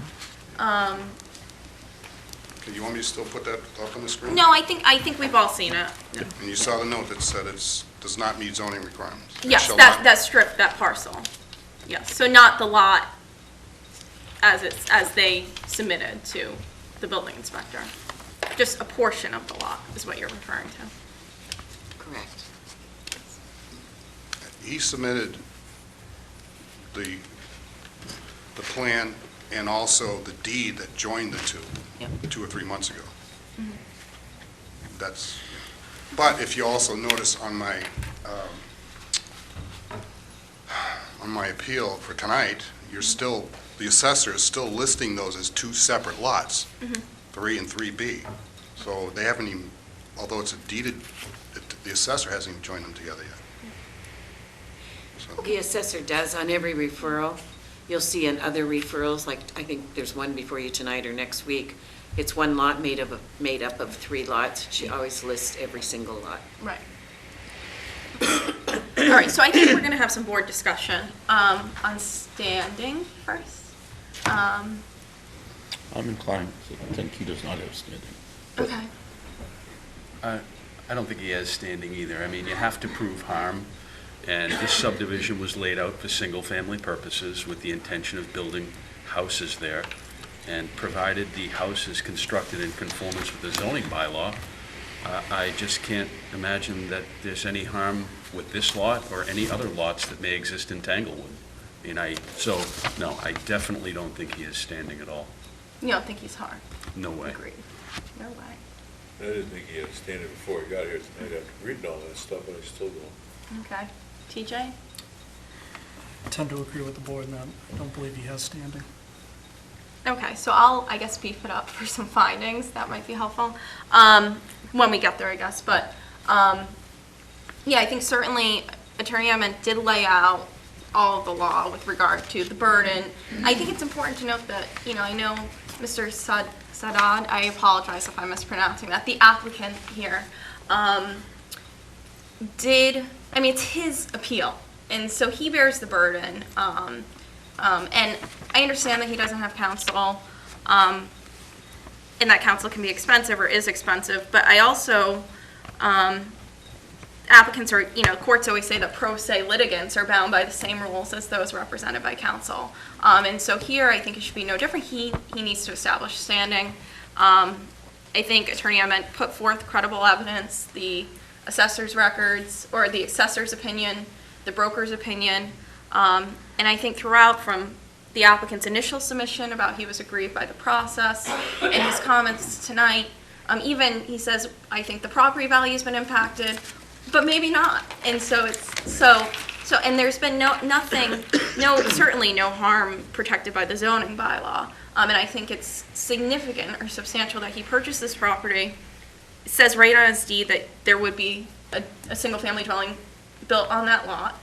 And then his testimony was that, well, and then we thought it wasn't buildable, and how great that we would have this open land next to us. And I mean, when he purchased the property, he did so, the value he paid or the money he paid was with the thought that that would be a buildable lot. And so, I just don't, I think of, since I've been on the board, which will be a few years now, we've had one other case that we've dismissed on the basis of standing or said that somebody can move forward. And I think that they even had a stronger case of standing. Here, there's just been nothing before us that, it's not our burden as a board to try and make out an applicant's case. It's the applicant who has that burden. And I certainly am, as Attorney Ament said, I think that he submitted all this information in response. And again, it's the applicant's burden. So I guess that's how I come down. So if we all feel that way, is there a motion to close the hearing? Make a motion to close the I'll hearing. second it. Okay, so that is Paul and Ed, all those in favor? Aye. Aye. Now, do you want to, I think it makes sense to do this just on standing, just because I don't think we like fully explored the merits Yeah. of the, and I think there's just no standing here. So, is there a motion To to? ask a question? Yes, of course. If we vote to agree that there's no standing, there's no need to go to the additional thing of aggrieved. No, so aggrievement is standing. So if So you you're- have to have standing to be aggrieved. You have to be aggrieved to have standing. Okay. Yes. Yeah, I'm an So- engineer. So, yeah, and I think Attorney Ament did say it, but I just had flagged this earlier, that this is the standard. So as a direct abutter, we'll just review it, because as a Yeah. direct abutter, you're presumed to have standing. That the defendants or, the property owner here would have to rebut that presumption with credible evidence. I think you need quantitative and qualitative evidence. So I think certainly here, Mr. Ament's reference or inclusion in the record of a broker's statement that there's no impact on fair market value, the tax assessor's statement that there's no impact on fair market value, rebuts that presumption. And then once rebutted, the plaintiff bears the burden to present evidence establishing that he will suffer some direct injury to a private right, private property interest, or private legal interest as a result of the decision. And that interest has to be protected by the zoning bylaw. So usually zoning bylaw protects density, noise, light, odor, things of that nature. Here, there's been, the record's completely devoid of any harm related Yeah. to something protected by the zoning bylaw. So that is standing in a nutshell. Thank you. Yeah. All right, so is there a motion to, I guess, find that the applicant doesn't have standing to pursue the appeal? I'd like to make a motion to find that the applicant doesn't have standing to pursue the appeal. I'll second it. Okay, so that's Paul's motion and Ed seconded it. And then findings, I think the conversation that we just had, maybe? Yeah. Yes. Or the discussion. Sari, do you want us to make kind of more specific I would findings? like it, please. Okay, so, all right, so that the, You're doing start from beginning. Has not So- demonstrated sufficient harm. Yeah, well, I think that's like, it's not an explanation. But so that the Right. applicant, in the applicant's initial document, he said that he was aggrieved by I just want to use the right language. It's the lack of process, wasn't it? Yeah, I want to use the, just want to be able to quote here. The reason I've been grieved is because I've completely lost confidence, loss of confidence, and then again today he said aggrieved by the process, despite questioning by the board, he was unable to establish that he was harmed by an interest protected under the zoning bylaw. That the property owner of the subject property and prospective purchaser submitted information that we think is credible regarding the impact Are you getting all this? on the lot with respect to fair market value. No, I There didn't mean wouldn't to be be, an impact. I didn't mean to be wise, but it was just, usually we have bullets. No, I've been drafting these decisions for a while. I think I can capture. I have confidence in you.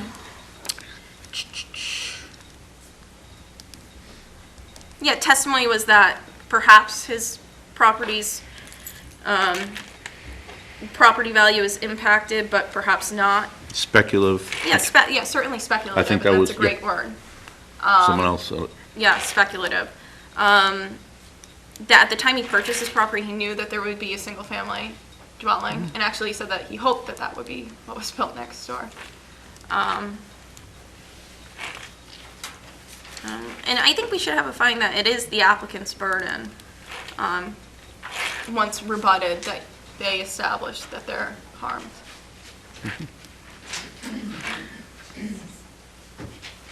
Okay. Is that everything?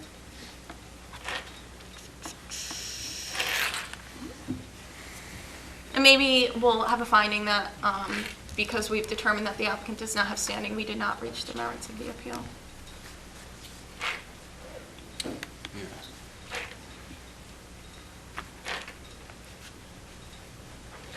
Okay.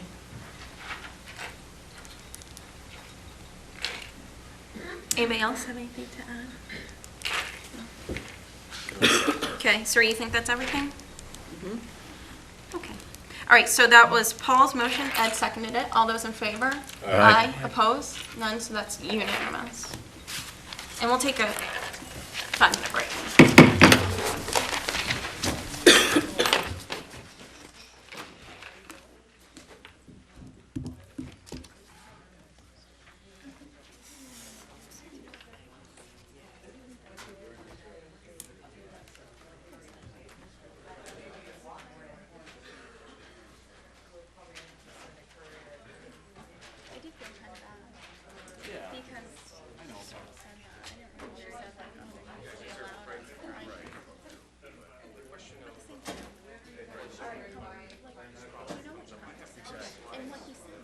That's up to the presentation. I don't know if we're gonna get there or not, and I don't deal with that. I always tell people to contact IT, because you don't want me to touch it.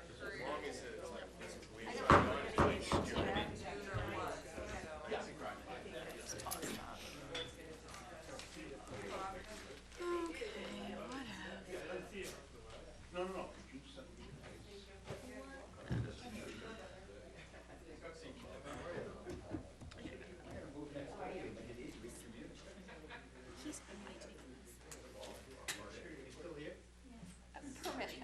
No, I know.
this the last agenda item?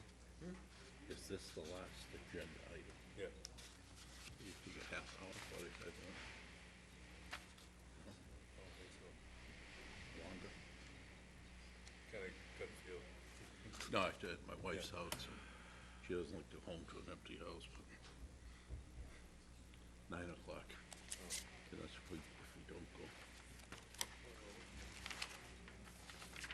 Well, I guess an hour. Yeah.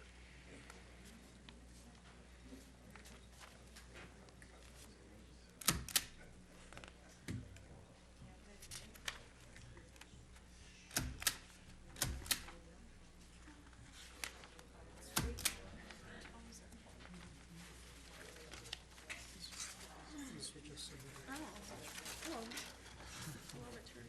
not for this, but The paper I gave Sue, this is so the board's, Oh, I, but you read it was on online these are yeah, enterprise website. yeah.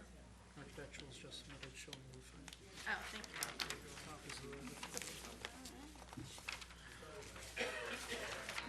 I'll be home in another at least now. Oh, I need to say something at the end.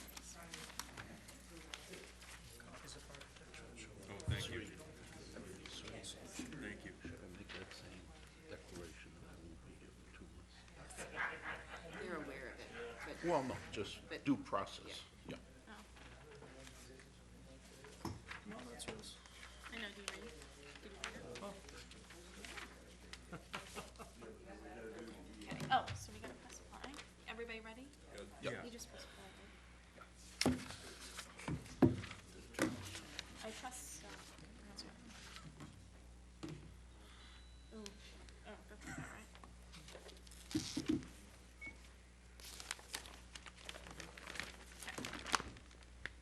All right, so, welcome back to the December 15th zoning board hearing. Next on the agenda is application number 120-16, Little Palm Place LLC, 0 Spring Bars Road, Falmouth, and TJ will read it into the record.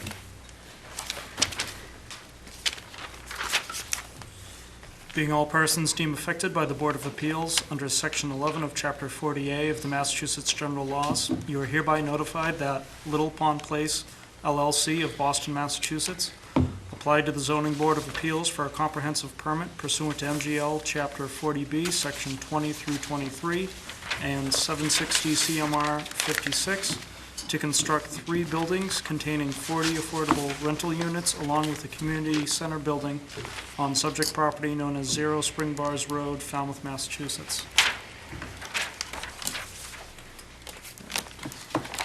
For referrals, it was a department meeting held on November 22nd, Town Hall at 10 o'clock, with zoning administrator, the assistant town manager, fire department, president of the Falmouth Housing Corporation, the engineering department, Holmes and McGrath, and the vice chair of the Board of Selectmen.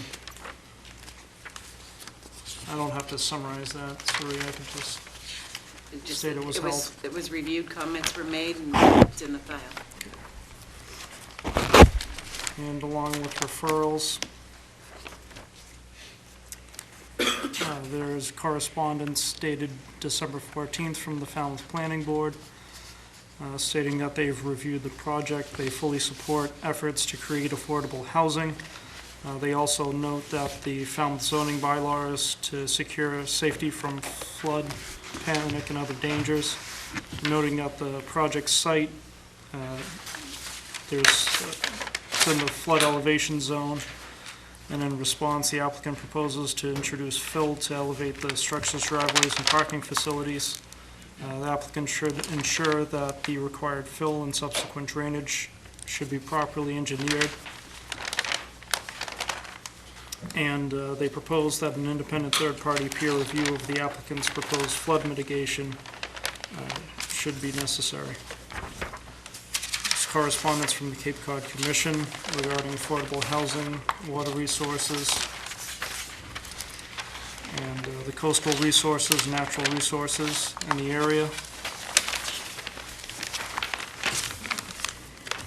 There's also another correspondence from the Cape Cod Commission, which is the original letter regarding the comprehensive permit application.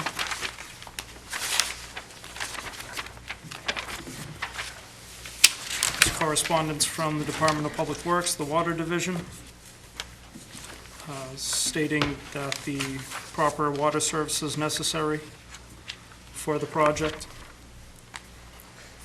And there's also a correspondence from the Department of Public Works, the Engineering Division, regarding sewage, water, parking and access, grading and drainage, and a few general comments.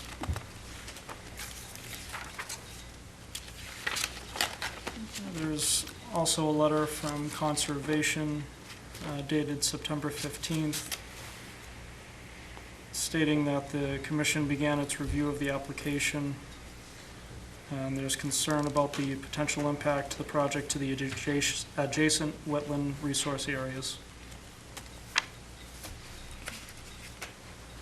Okay, thanks, TJ. Attorney Moynihan?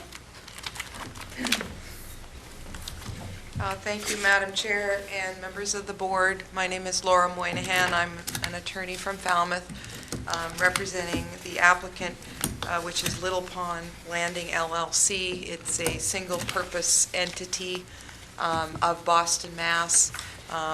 That's the address for the principal office, but the principals of that particular LLC are the local Falmouth Housing Corporation and Affirmative Investments, both of whom have been very involved in the successful production of affordable housing within the Falmouth community that you're aware of with other projects.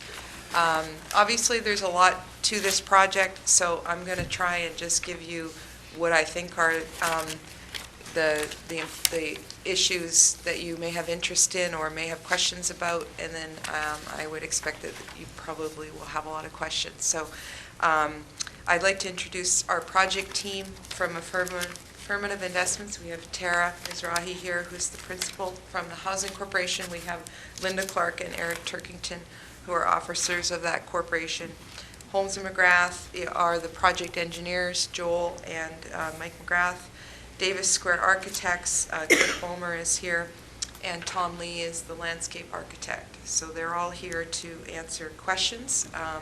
And after I give a brief overview, I wanted to ask Holmes and McGrath to present the drainage and flood plain plans to you, because I think those seem to be issues of interest here in particular.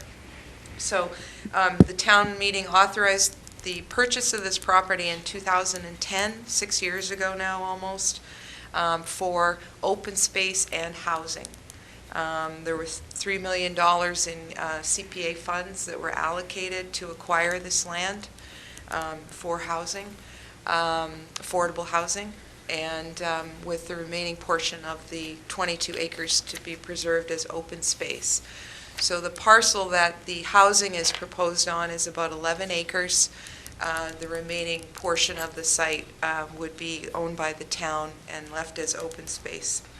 The RFP went out to the public asking for proposals to come in for the housing developer, and in this particular case, the town of Falmouth awarded the RFP to the Housing Corporation and Affirmative Investments, who have together formed Little Pond Place Landing LLC, your applicant. The applicant has a land development agreement with the town of Falmouth. It's been entered into through the Board of Selectmen and the town manager's office as to how the Board of Selectmen and the town manager's office would want to see this development proceed. That you have a copy of that LDA, we call it, in your file materials. The plans for this project have been submitted to the town manager's office as part of the obligation of the applicant under the LDA for their review and approval. The project will be funded through state and federal tax credits, through the town's own affordable housing funds, through institutional financing, and through state financing, Affordable Housing Trust Fund, and other so-called pools of available funding or financing through the state affordable housing programs. The Department of Housing and Community Development is the subsidizing agency here. You have a project approval letter in your file issued by DHCD, which gives the applicant the standing to apply to the Zoning Board of Appeals. The applicant has control of the site through the land development agreement with the town, and the applicant's limited dividend organization status is confirmed through the regulatory agreement requirements that will be imposed by DHCD as part of the project. The management agent will be the Falmouth Housing Corporation for this project. Currently, there is a wait list of about 217 persons or families with the Housing Corporation looking for and hoping for housing within this community. That's pretty significant, 217 persons or families on a wait list. So here tonight, I'm pleased to say, I guess, that I'm honored to be presenting this project to you. It's one that I think is welcomed by the community. It's been certainly something that's been discussed and contemplated by town meeting, and therefore there's a wide representative role here in the community for this project and development of this parcel to meet the much needed demand for affordable housing. The project site is zoned light industrial A. It's a little unique in that aspect. The zoning bylaw allows development of multifamily housing in a light industrial A district at a density of 6 units per acre. That would be a special permit process under the Falmouth zoning bylaw that would allow 66 units by special permit on this particular parcel. The applicant is proposing 40 units.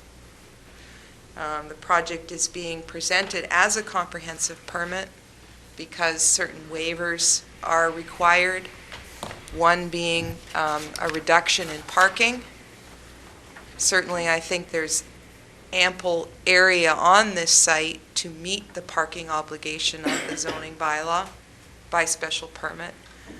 But there was a conscious effort here to limit the parking to protect as much open space as possible. One of the buildings does not meet the height requirement of 35 feet.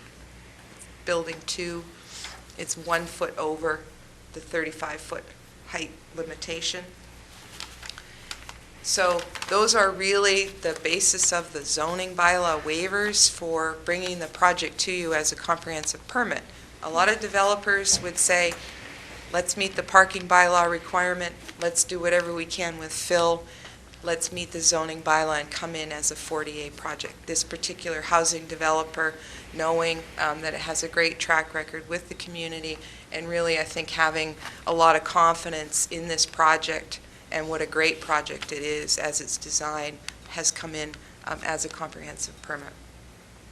The proposal is for 90% of the units to be restricted up to 80% median income. That's 36 units.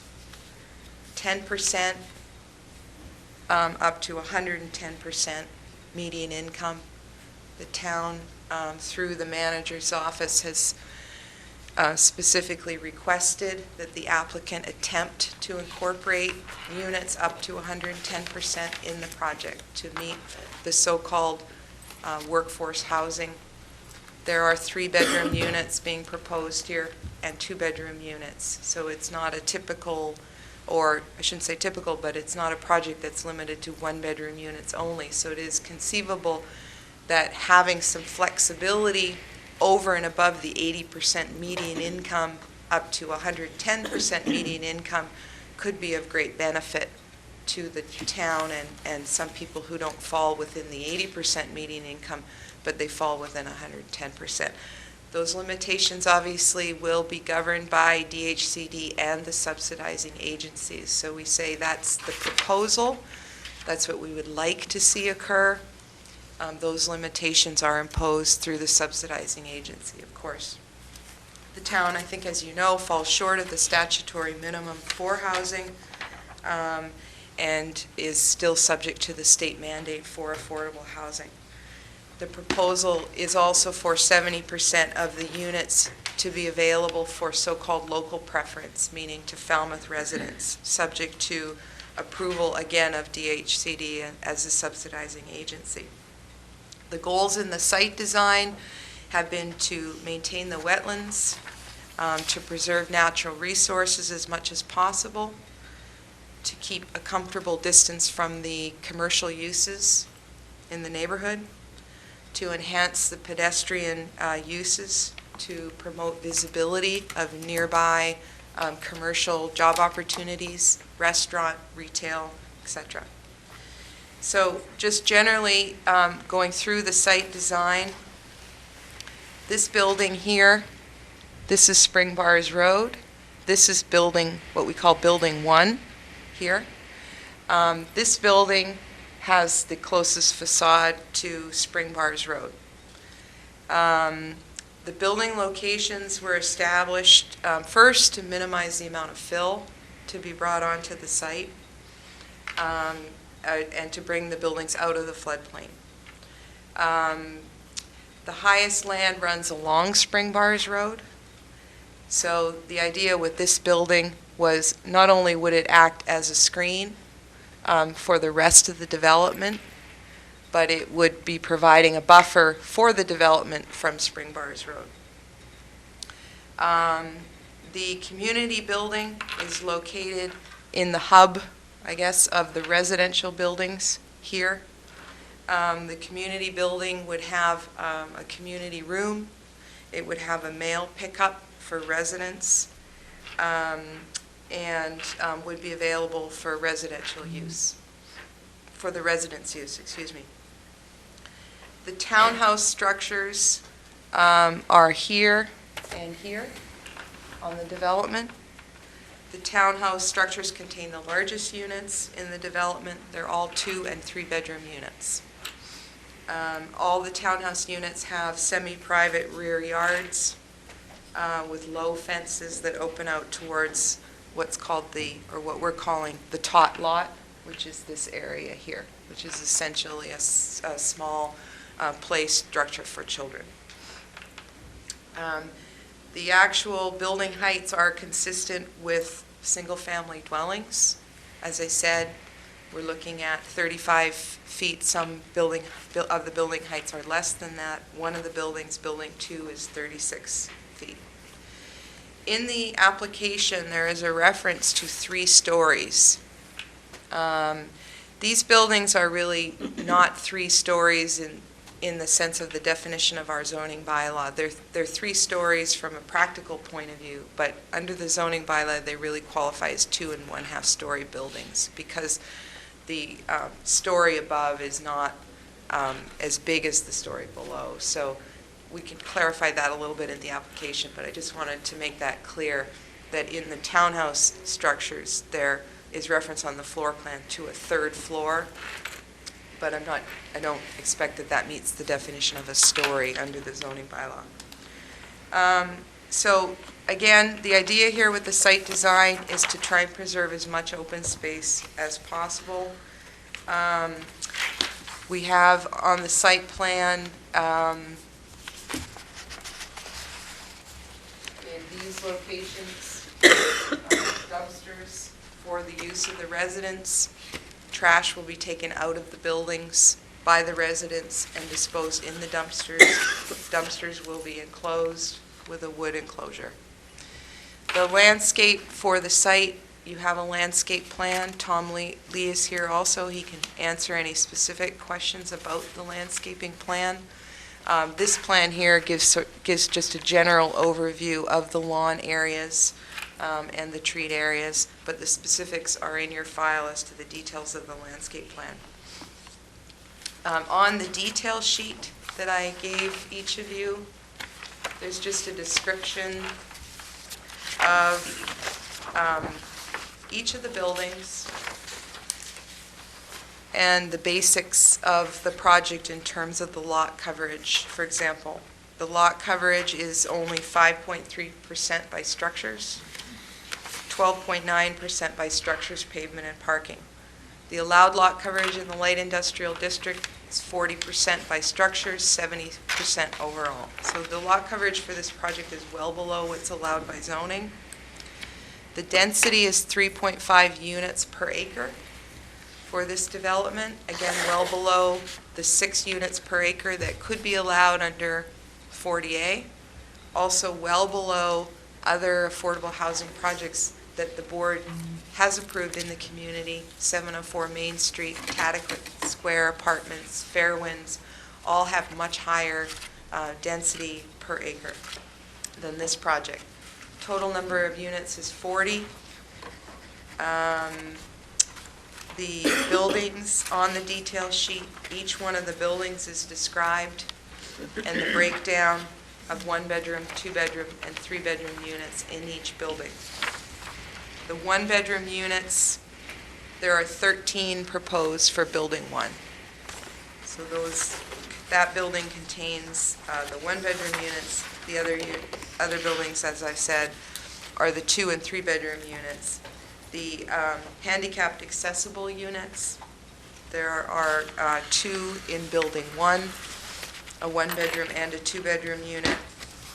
There are 2 in Building 2, a 2-bedroom and a 3-bedroom unit.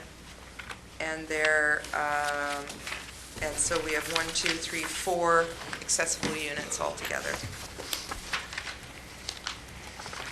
The parking for the project, as I mentioned, the applicants requested a waiver on the parking requirement to allow for a reduced parking for this property. The project proposes 55 spaces for 40 units, which is 1.38 spaces per unit. I've given you just a breakdown sheet as well.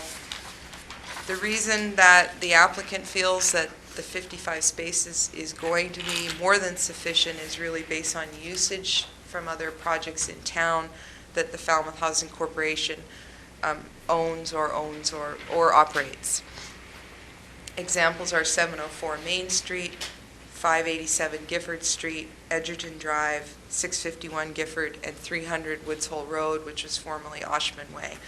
So on this table, you can see at the top just the breakdown of what the total vehicles are for each of those projects that are owned by the residents or used by the residents. More importantly, at the bottom of this sheet, I've just added in what this board has approved in the past for parking reductions, really on the same basis that we're dealing, generally speaking, with low-income housing in the downtown area. We have pedestrian amenities available. We have bus services available. The need for vehicles is not paramount, given the location and given the nature of the housing. So, for example, 587 Gifford Street, the required parking there was 60 spaces. The Zoning Board of Appeals approved a 40-space parking provision, 1.11 spaces per unit. The Veterans Park on T-Ticket Highway, the required parking was 63 spaces. The Zoning Board approved 55 spaces, 1.41 per unit, very close to what we're looking at here. Cataquet Apartments, the required parking was 125 spaces. The board approved 102 spaces, 1.23 spaces per unit. All of those approvals were based on the same argument that given the nature of the housing and the location of these projects, that the vehicle usage is not what you would normally see for multifamily housing. So we feel that the parking reduction will work for this property. Certainly in one other case, I think it was Cataquet, the board imposed a condition that said the parking would be reviewed in a year. So if the board had any concerns about the parking, it could be looked at again. But the applicant is confident that the parking is sufficient for the units and meets what's been done with other projects. Just quickly, you have a traffic report in your file showing the very low trip generation for this project in the PM peak hour. You have a site distance report in your file showing that the site distance at the site driveway meets the 280 feet requirement in each direction. You have outreach efforts in your file as well, which we generally talk about here. Obviously, the applicant has met with the town officials. The project has been reviewed with the T-Ticket Civic Association. We have nothing of objection in the file material from the Neighborhood Association. And the plans have been reviewed by the town manager's office through the land development agreement as is required. They had until December 1st to object or provide any objections to those plans, and we have had none. So from that, we can assume that we've met the obligations under the LDA with the town manager's office. The applicant has been and is committed on this project to working with the town to meet the objective of town meeting to use this site for housing and preservation of open space. At this point, I'd like to ask Holmes and McGrath to talk to you a little bit about the drainage and the wetlands issues. Before I do that, though, I just want to make a couple of comments about the planning board's request for peer review, because I think that's a pretty important issue here. This project, well, first of all, we have also, which was not read out loud tonight, but there is an email in the file from the town engineer himself that I think just came in today, suggesting that he and the applicant's engineers meet out at the property to review the property and the plans. That's something that we had actually requested. We felt that it would be important as a town-sponsored project for people to get together here and try and work out what the concerns may be of the planning board or the Conservation Commission. We really haven't had any specifics on that, but, you know, let's all try and get together and work on this together. So certainly before anything like an independent peer review is required, we would like that opportunity to have that meeting with the town engineer. One would think that if the town engineering department had concerns that they felt they could not address, that they would be the ones requesting peer review. But they have not. These are engineering issues. They have not done that. They've requested a meeting, which is great. The other point is that the Cape Cod Commission, in its referral, the Cape Cod Commission is a great resource for technical review. They have indicated that if the board or the applicant is looking for technical review of the stormwater, they will do that. So that's certainly up to the board. If the board decides that they want to take the Cape Cod Commission up on that offer. But again, that's another level of review that certainly we think is a much better alternative than going out and hiring an independent engineering company at a significant cost to the applicant, but more so, probably a delay. In this particular case, the first round of tax credits for this project, it would require the comprehensive permit to be issued by February 15th. If we have a substantial delay because of peer review, it's highly unlikely we're going to meet that deadline. What that means is a full year's delay in getting this project going, because the next round of tax credits wouldn't be until the following February. So it's a very important issue, and I guess I would ask you to think about it carefully. With that, I will ask Holmes and McGrath to talk to you about the stormwater and wetlands. Thank you. Thank you. Good evening, Joel Kubik with Holmes McGrath. We haven't really talked about the history of this site so much as far as the fact that it was excavated for sands for the concrete plant that used to be there. So luckily we have great drainage soils on site, which is why we were able to incorporate a lot of low impact development design elements that the Cape Cod Commission typically likes to see on their projects. So rather than collecting the stormwater runoff from the parking areas in catch basins and piping them underground, we actually are filtering and treating a lot of these smaller storms that come along in the several rain gardens that you see there in the different shade of green. And those areas, when there is a storm that's too big for those to handle, they do flow over into overflows and get piped into a four-bay system and a open drainage basin, which does incorporate using the existing sands there that do offer the great permeability. So we were only required to design for a 25-year storm. This system actually can handle a 100-year storm without spilling over.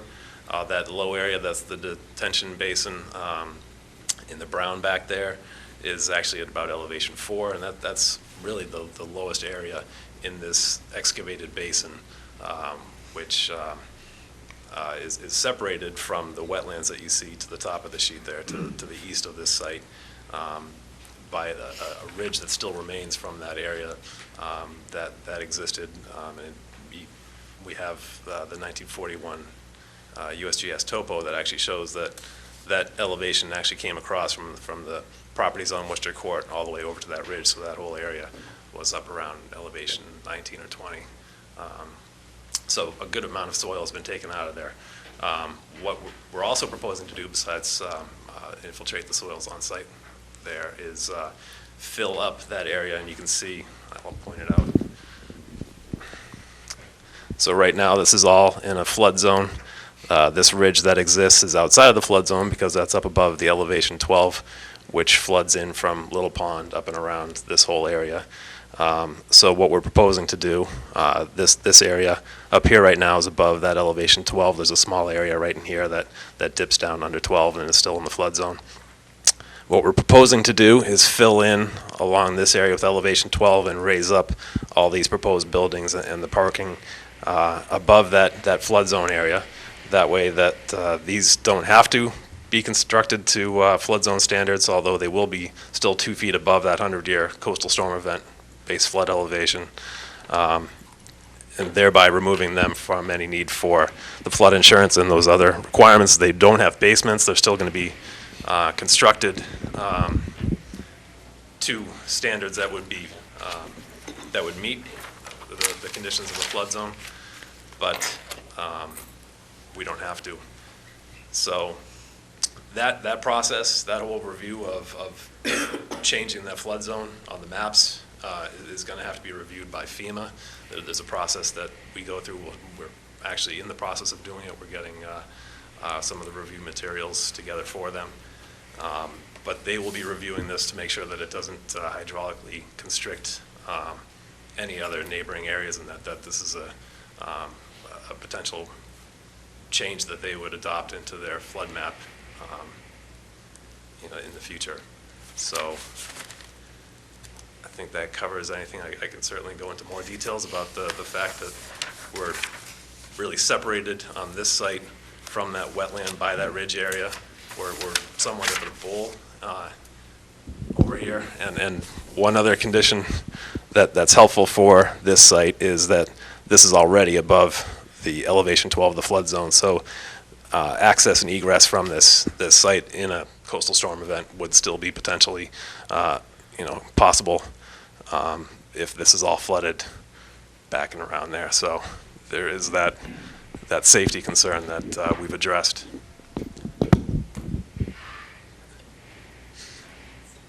So the wetlands are on the neighboring property that's owned by the 300 committee. I can certainly show you a little bigger picture. Zooming out here. This is the existing conditions. So this area here is where they're currently stockpiling a lot of the soils that are coming from the sewer project that's going on. This is the bordering vegetated wetland. There's a vernal pool within that. Little ponds out over here. And again, there's that ridge that still exists from before this area was mined. So the potential proposed drainage basin is off over here, and this area is still well below getting up over to that ridge to impact those wetlands.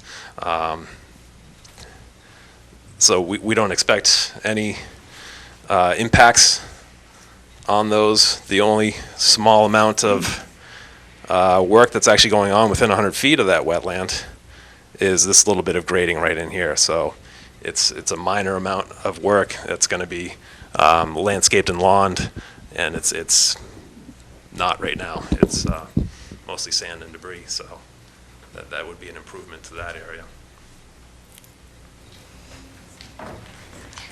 Thanks. Just want to add that the project does require review by the Falmouth Conservation Commission under a notice of intent under the state wetlands regulations or act. Because it's a comprehensive permit project, there's no review by the Conservation Commission under the local bylaw. That's the charge of the Zoning Board of Appeals. This project, however, does meet the requirements of the Falmouth Wetland bylaw. You have in your file a copy of the notice of intent that was filed with the Conservation Commission. And that material is there that indicates that the project does meet the local bylaw requirements under the FWR. However, the review by Concom is underway now under the state act. So we tried to just kind of go through everything, and we're probably 45 minutes into this. So with that, obviously there's a lot to this project. I'd be happy to just answer questions rather than keep going. Okay. So I'm sure that there's going to be obviously another hearing on this, so let's get initial questions out of the way. So Jerry. One statement, I believe you're already aware of it. I will not be here in January, so you'll be relying on a 4-person board. I've made the applicant aware of it. Yeah, we were aware of it, and because of the financing and the tax credit situation, we couldn't wait. Oh, no, I just wanted to... And we will miss you, but we had to go forward. So and a couple of clarifying, ask two things. Go ahead. On this handout you gave on 587 Gifford Street, in the spreadsheet, it says 56 required spaces. Underneath, it says 60. Total number of vehicles at 16. Underneath, it says 40. What am I misreading? Well, I think total number of required spaces, on the total number of required spaces, 56. The original permit was 56, and then we actually went back and modified that permit, and so the required parking was increased to 60. So that's just, may not have been reflected in the table up above, that permit had actually been modified. So the required parking there is now actually 60. There were more units added under a modification. In the total number of vehicles there? Total it said number of 16, vehicles. and down below you said 40? That's the parking provided, the spaces provided. So the total number of vehicles is actually how many actual vehicles are Right. being parked there by tenants. Maybe Yeah. beating a dead horse. Yeah, it's just, and I apologize for that, I didn't notice that. But the point is not, the nitty-gritty, it's just overall that there's a low use of these parking lots. Question for Holmes and McGrath. What is FEMA going to review as far as adverse floodplain impacts potentially from this project? You said they will look at the project and determine impacts, and that would So be increased flooding to the neighborhood, neutrality to the neighborhood? So they basically have to remap it based on this condition of putting fill in there. So the process is we do a conditional letter of map revision based on fill. We give them the plans, we give them this information about endangered species, which is what we're waiting for right now.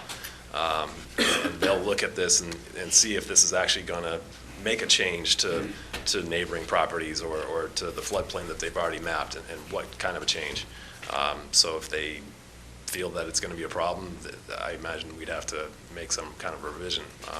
This isn't restricting that flow. I mean, I have maps, graphics that show this whole flood zone, and it's coming up Little Pond, and it's going Spring Bars Road and all around here. So we're not cutting it off from flowing through here at all. But again, yeah, that's, they're So gonna if do I- more of an engineering analysis. If I on it. understand, you did not want to do the referral because that would take time. But if the Corps of Engineer review finds a problem, the project's also dead. The Corps of Engineering review? The FEMA review. Okay. If they, yeah, sure. Yeah, we would expect that would come after a comprehensive permit is issued if the board is inclined to approve the project. If FEMA required any changes, which we don't anticipate, correct, from what's been presented to you, then the project would have to come back to you as a modification, okay? So if the plans had to change or something had to, to change because of the FEMA review, which again, we don't expect. These plans have been thoroughly reviewed and vetted, and I think it's fair to say that the FEMA change in mapping is an administrative issue that needs to take place before a building permit can issue. So that process would occur before the building permit is issued, after issuance of a comprehensive permit.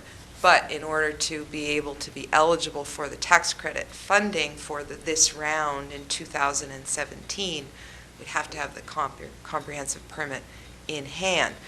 Certainly, the Zoning Board of Appeals could condition any comprehensive permit to say that prior to issuance of a building permit, that the FEMA mapping approval be submitted. So you have some tie to it. And improvements made, I guess what I'm saying is you seem to imply that it would come back in front of this board if there was a significant change, potential impacts that we It would have to. weren't aware of. It would have to. We don't expect that, but it would have to, because we would not be able to get a building permit. So there'd have to be a modification. Thank you. I'm Michael McGrath. I'm a registered professional land surveyor and a registered professional engineer. I've been here, I started working in Falmouth on November 1st, 1970, so I've been around a while. If you go up, if you look at the floodplain maps and you read the federal insurance study in the FIS, there is transects, and the transects go from Vineyard Sound up, inland. The still water elevation in Vineyard Sound is 10.1 feet. And the reason this is 12 is that there have been storms that have actually stacked the water up where the waves push more water in than what can drain out. And so that is a phenomenon that can occur, but for that to occur, there has to, for it to reach 12, it would have to be a very long storm, and the peak waves would have to be during high tide. And what I mean by I'm sorry, I also forgot to say that the winds have to be within 15 degrees of the center line of Little Pond.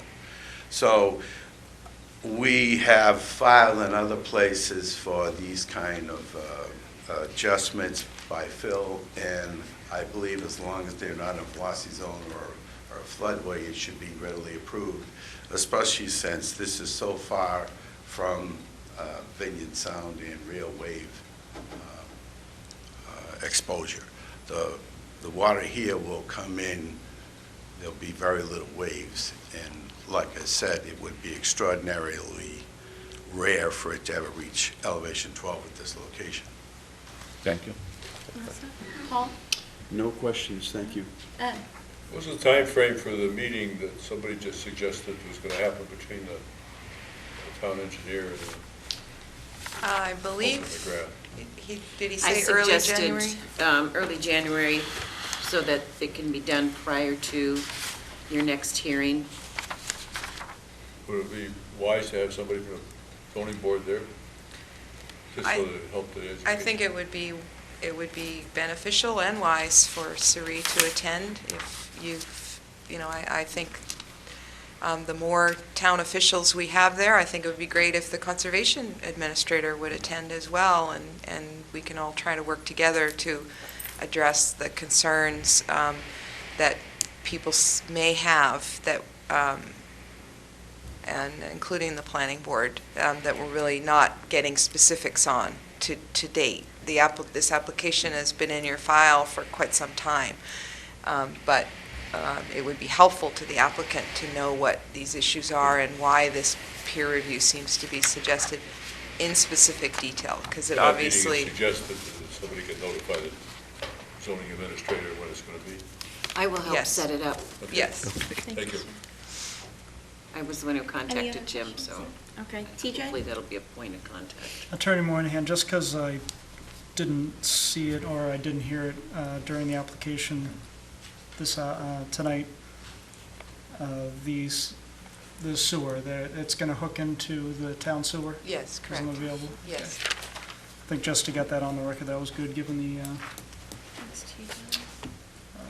the sensitivity of the area in terms of conservation. Yes.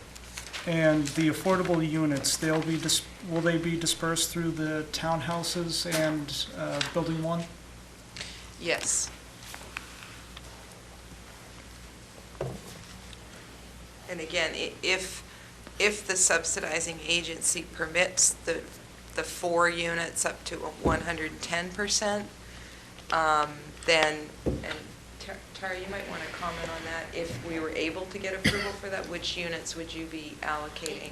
You'd Oh, have if to you're, come up. yeah. Thank you. Yeah, sorry.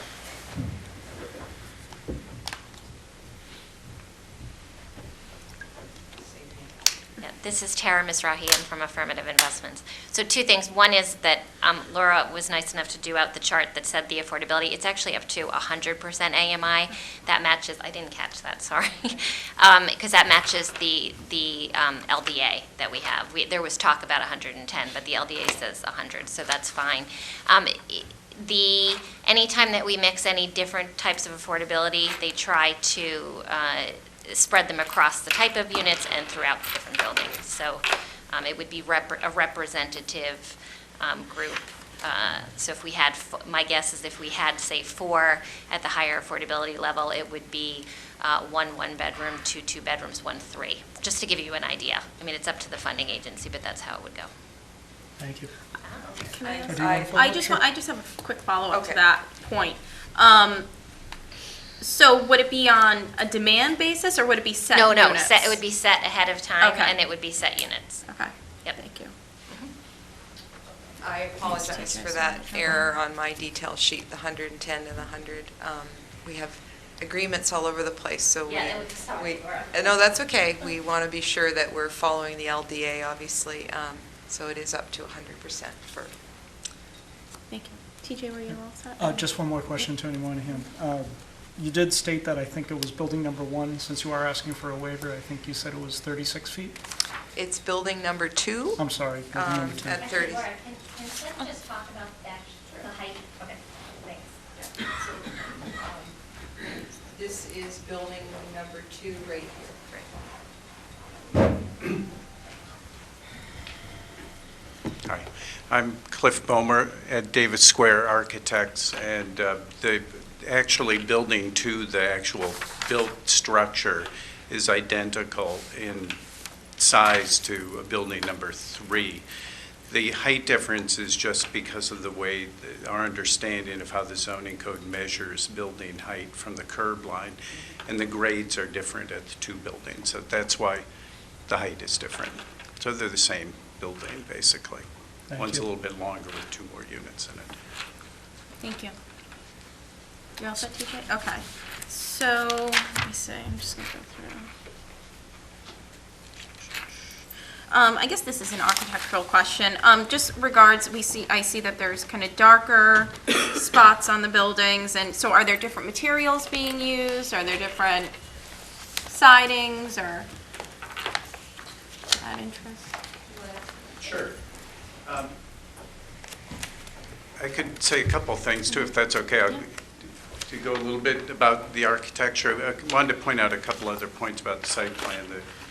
On the you may have noticed, but the concept was in the site plan with the community center in the hub, the playground is embedded in the space between the larger units. So these are the larger family units.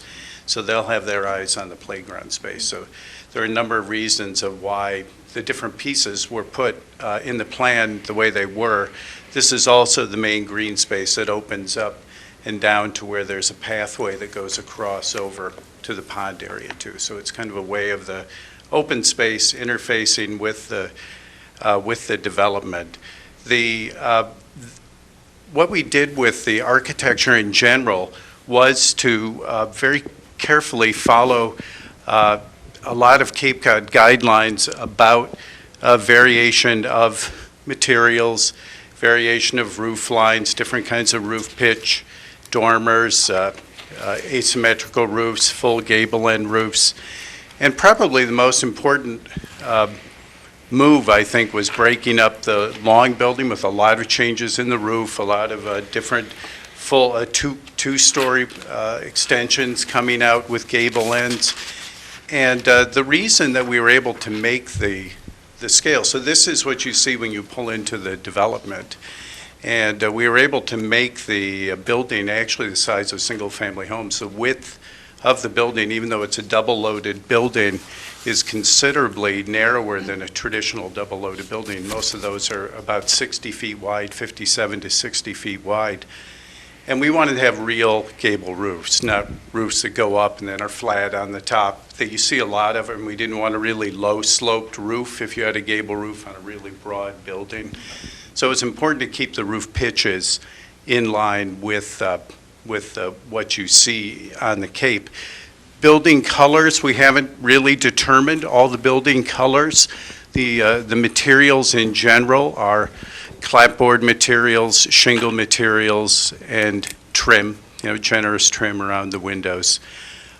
We haven't really settled on a color scheme at this point. I think we're probably looking at very subtle colors, earth tones, typically greens and browns, but we haven't really settled on that at this point.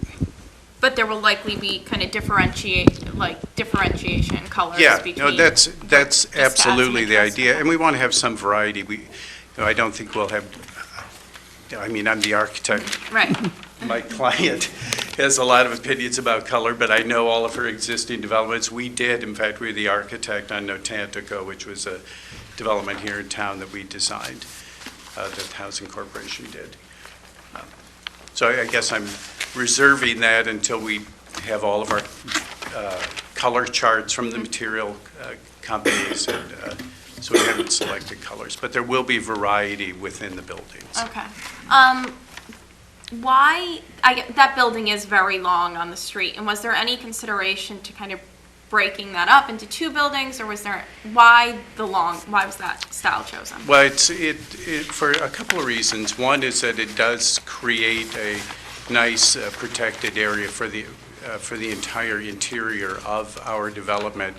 It's a very large screen for all the parking. We think the development in general from the street, and I think kind of general planning principles are really moving towards parking being hidden from the main street. We certainly achieve a lot of efficiencies by having one building instead of multiple buildings on the site. That building does have shared resident amenities, shared major entry space, laundry room. So it's both about efficiency, but I think what our feeling was that we really needed to articulate the footprint, articulate the roof line, and keep the building really narrow so that the perceived scale at the ends really was not outside of what you see all around you here on the Cape. Okay. Thank you. Let me just go through my notes. Okay, so I guess this is a question for Attorney Moynihan. I apologize if I jump around a little bit. I'll just go in order. So you mentioned earlier that there's 217 people on the wait list. Is there any breakdown in terms of the percentage of median income? So you're providing 90% of units up to 80% of median income. Is that kind of in line with what's on the wait list at this time? Sure.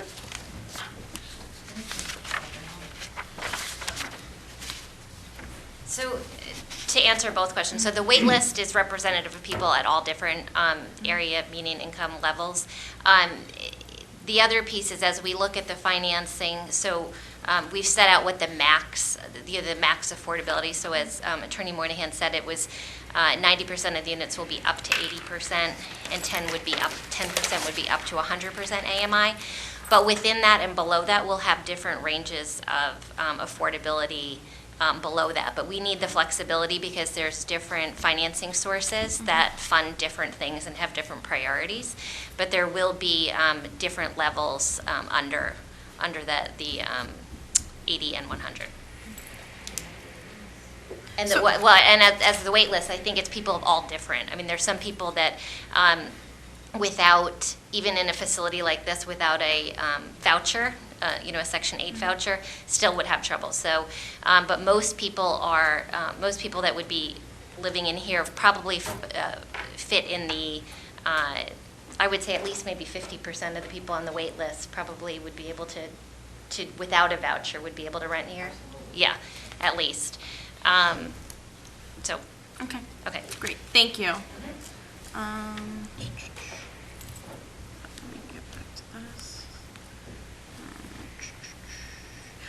I saw on the visual right there that you're showing sidewalks along Spring Bars Road. Do you know if the town's proposing any sidewalks at this time?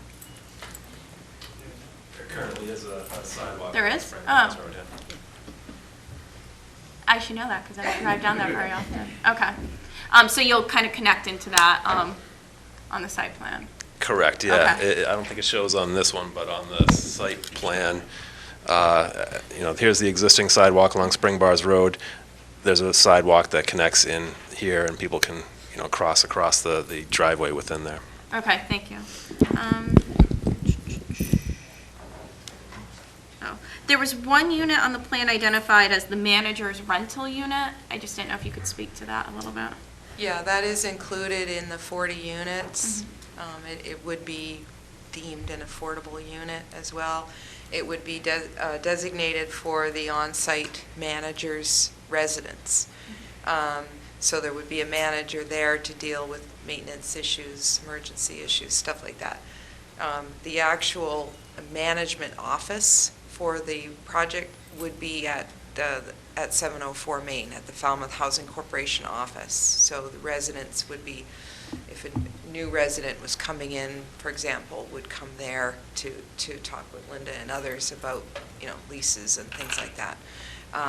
But the residents, a manager's apartment would be for somebody to be there on site 24/7. Okay.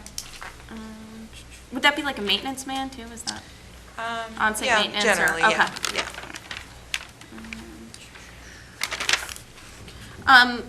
Landscaping, I just had a question regarding, I think it generally looks nice. I didn't know if it would be possible, this is probably just a personal preference, to put some more trees along Spring Bars Road, just add some trees. That's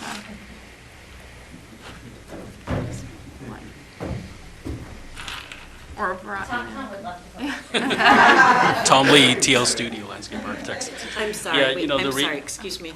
I apologize, we didn't hear your name again. Tom Lee, TL Studio Landscape Architects. We would love to add more trees and structure to Spring Bars. This is a short answer, but there's a certain reality with the project and how we look at the overall scheme. We can't put everything up there. We have to, use it throughout the project. Okay.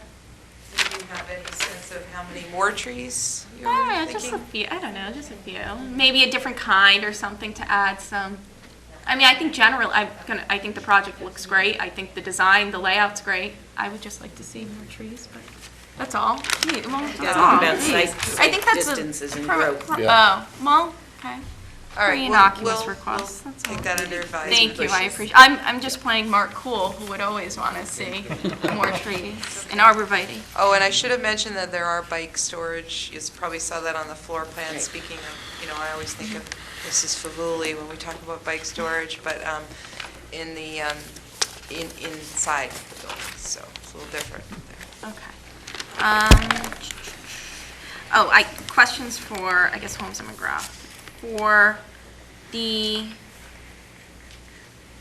So I just want to make sure I'm understanding it right. So you're bringing in the fill, but you're saying that it's still, there will still be a ridge that's higher so that the stormwater, any additional runoff will not be going. So the 100-year coastal storm is going to hit elevation 12. That's what this is going to represent as a contour.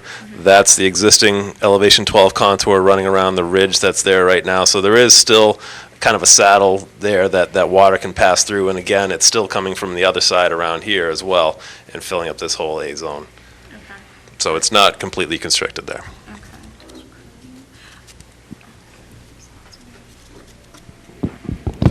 Attorney Moynihan, do you know, or do you have a sense of when the Concom's review under the State Wetlands Protection Act will be completed? You said it was under review Well, now? currently, they have a continuance in effect until December 21. So I think that our plan may be to ask for a further continuance of that until the town manager, or excuse me, the town engineer, and hopefully the conservation administrator can meet out at the property. So that's what we discussed prior to this hearing, was putting that off maybe a couple of weeks. Okay. All right. So I have a feeling it would be January. Okay. Sri, do you have any questions? No, I do not. Okay. Anybody else have any questions? No. Okay. Is there, I just want to take, if there's public comment while people are here, if anybody wants to speak in favor or in opposition, it will be continued. Yep.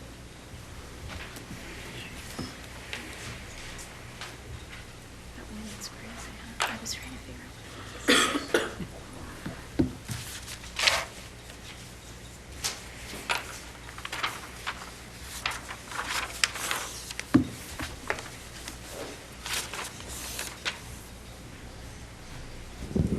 Sam Patterson, a member of the Board of Selectmen here in town.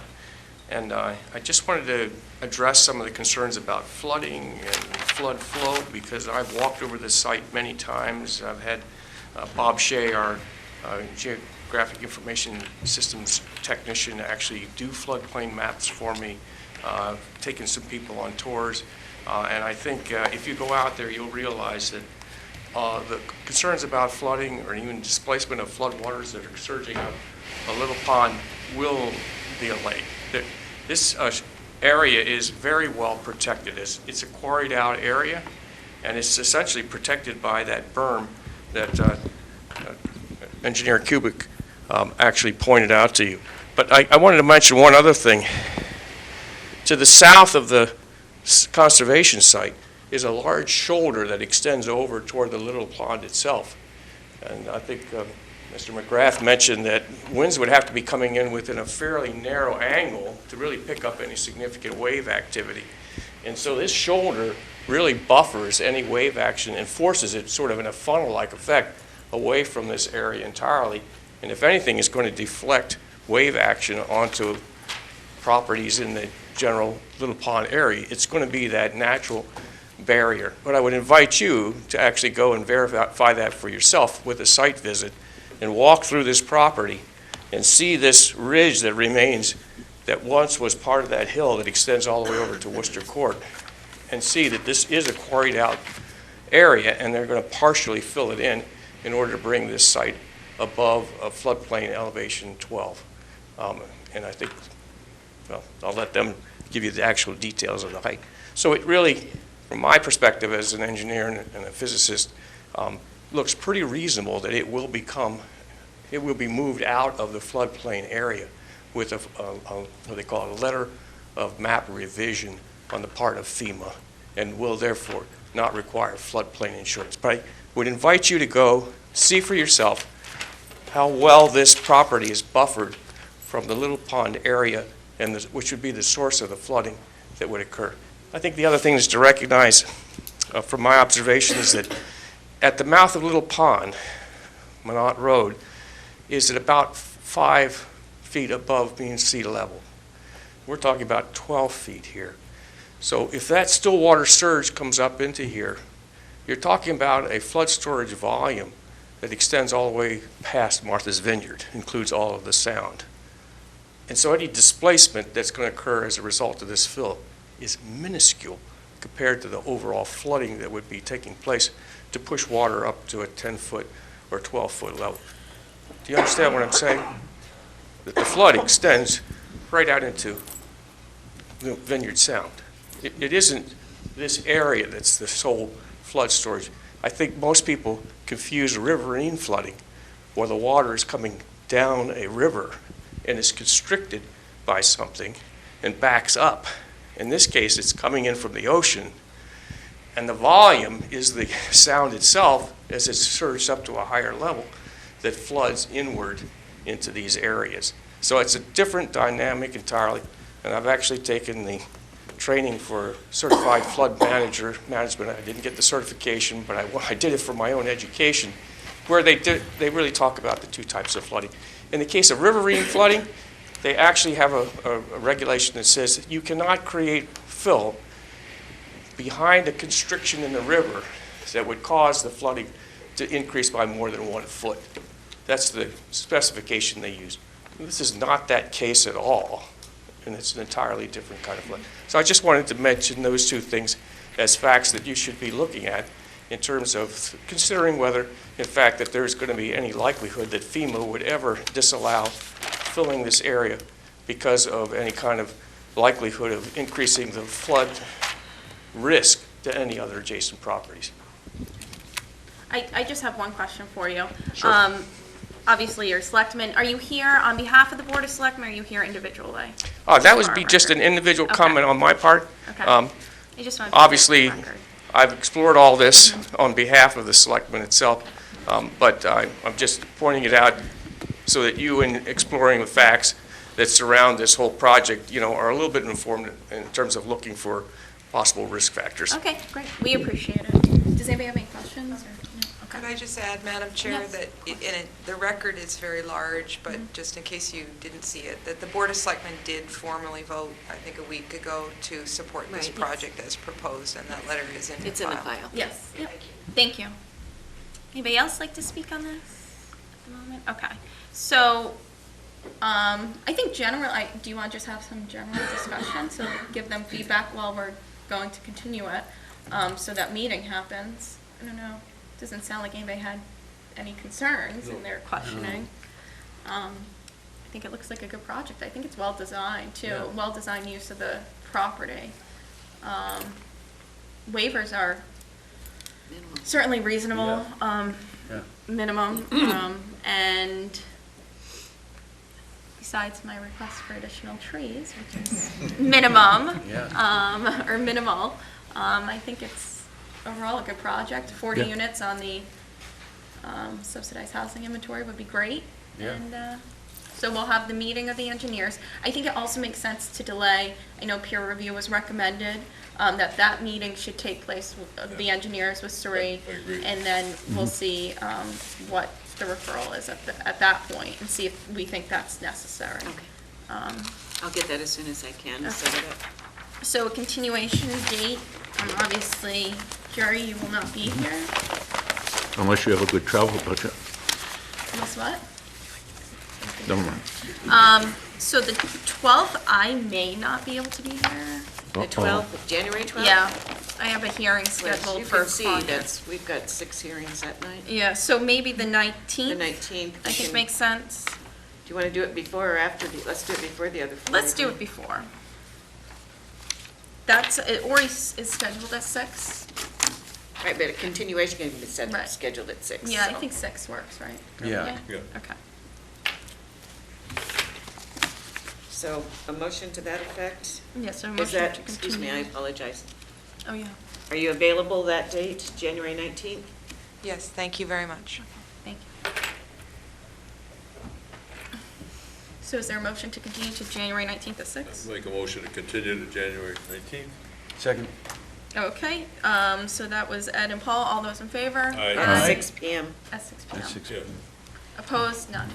Thank you. Thank you for the Thank you very much. comprehensive A presentation. question, now that it's closed, why do you have Renault on the back of the car? The sign spelled it backwards. No, backwards. It was bothering me. We're still in hearings. Oh, Can we sorry. continue? All right. What, we have 2?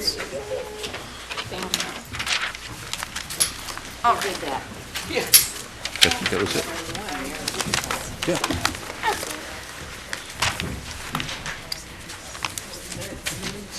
Thank you. Okay, so, Mark took off? I don't know why you see it. Did he have a matter before the board today? You see it. Oh, yeah, you see it, yeah. um, I didn't know. okay, so the next item is the minutes from December 8th, 2016. I was not present, so if there's somebody else, The oh, clerk- TJ. The clerk handled everything. So if you would like to have a vote on that? Move to accept? Yeah, move to accept the minutes of...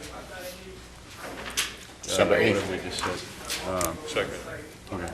Okay, that's motion by Paul and second by Ed, was it? Yes. All those in favor? Aye. Aye. And I abstain, as I was not here. Okay, so the next is the request for board administrative approval to modify number 9316 to allow structure to be raised. Right. This was a special permit approval by the board for, they were gutting the interior of the house, they were gonna add dormers. It's the one on Worcester Court? I'm sorry? It's the one on Worcester Court? Yes, this is 16 Oh, Worcester okay. Court. Oh. I went and talked to the building commissioner and got a hold of Mr. Bogosian, who is present.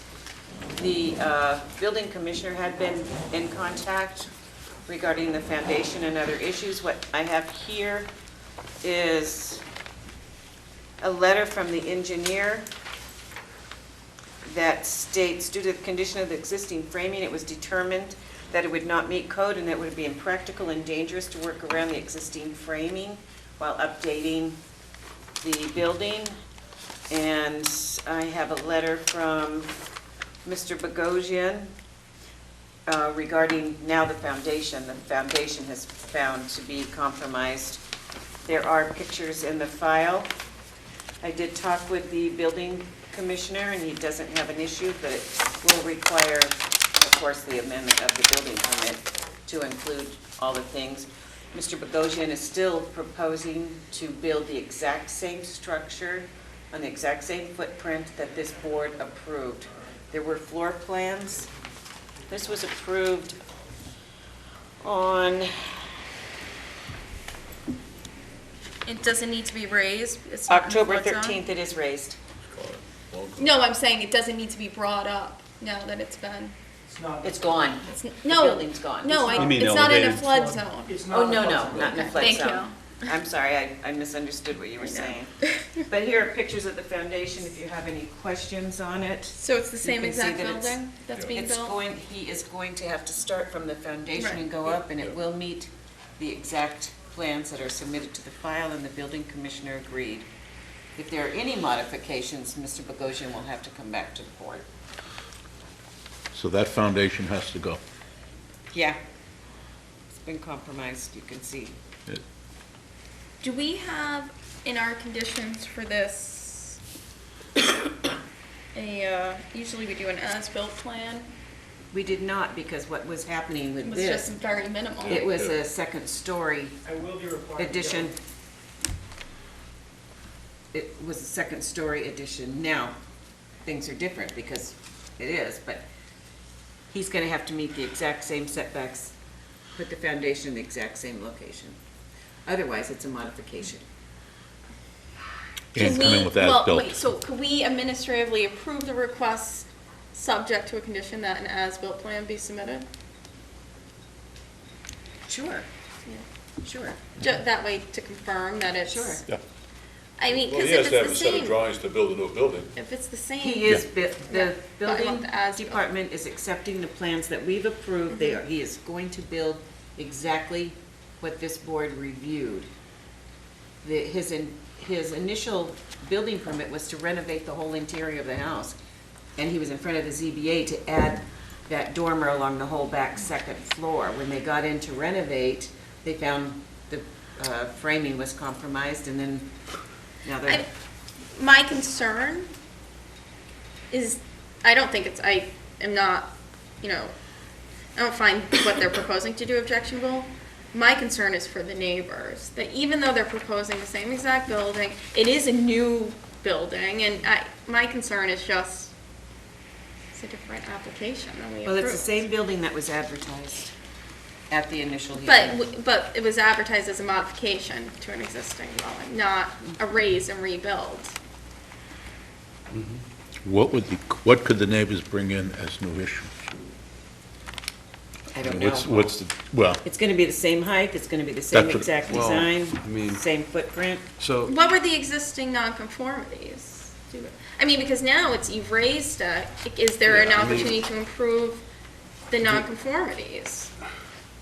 You know, because when we Oh, I see what consider a new an application, so when, was it knocked down without consulting the building inspector? Like, how did it, who, The applicant So- applied no. on 240-3, the dwelling structure has a non-conforming 12.7-foot setback to the front property line off Worcester that requires a 25, a 4.1 non-conforming setback to the northerly side yard property line that requires a 10-foot setback, and there's also a detached garage structure that has not been touched that has a 7.7-foot setback that requires a 10-foot setback.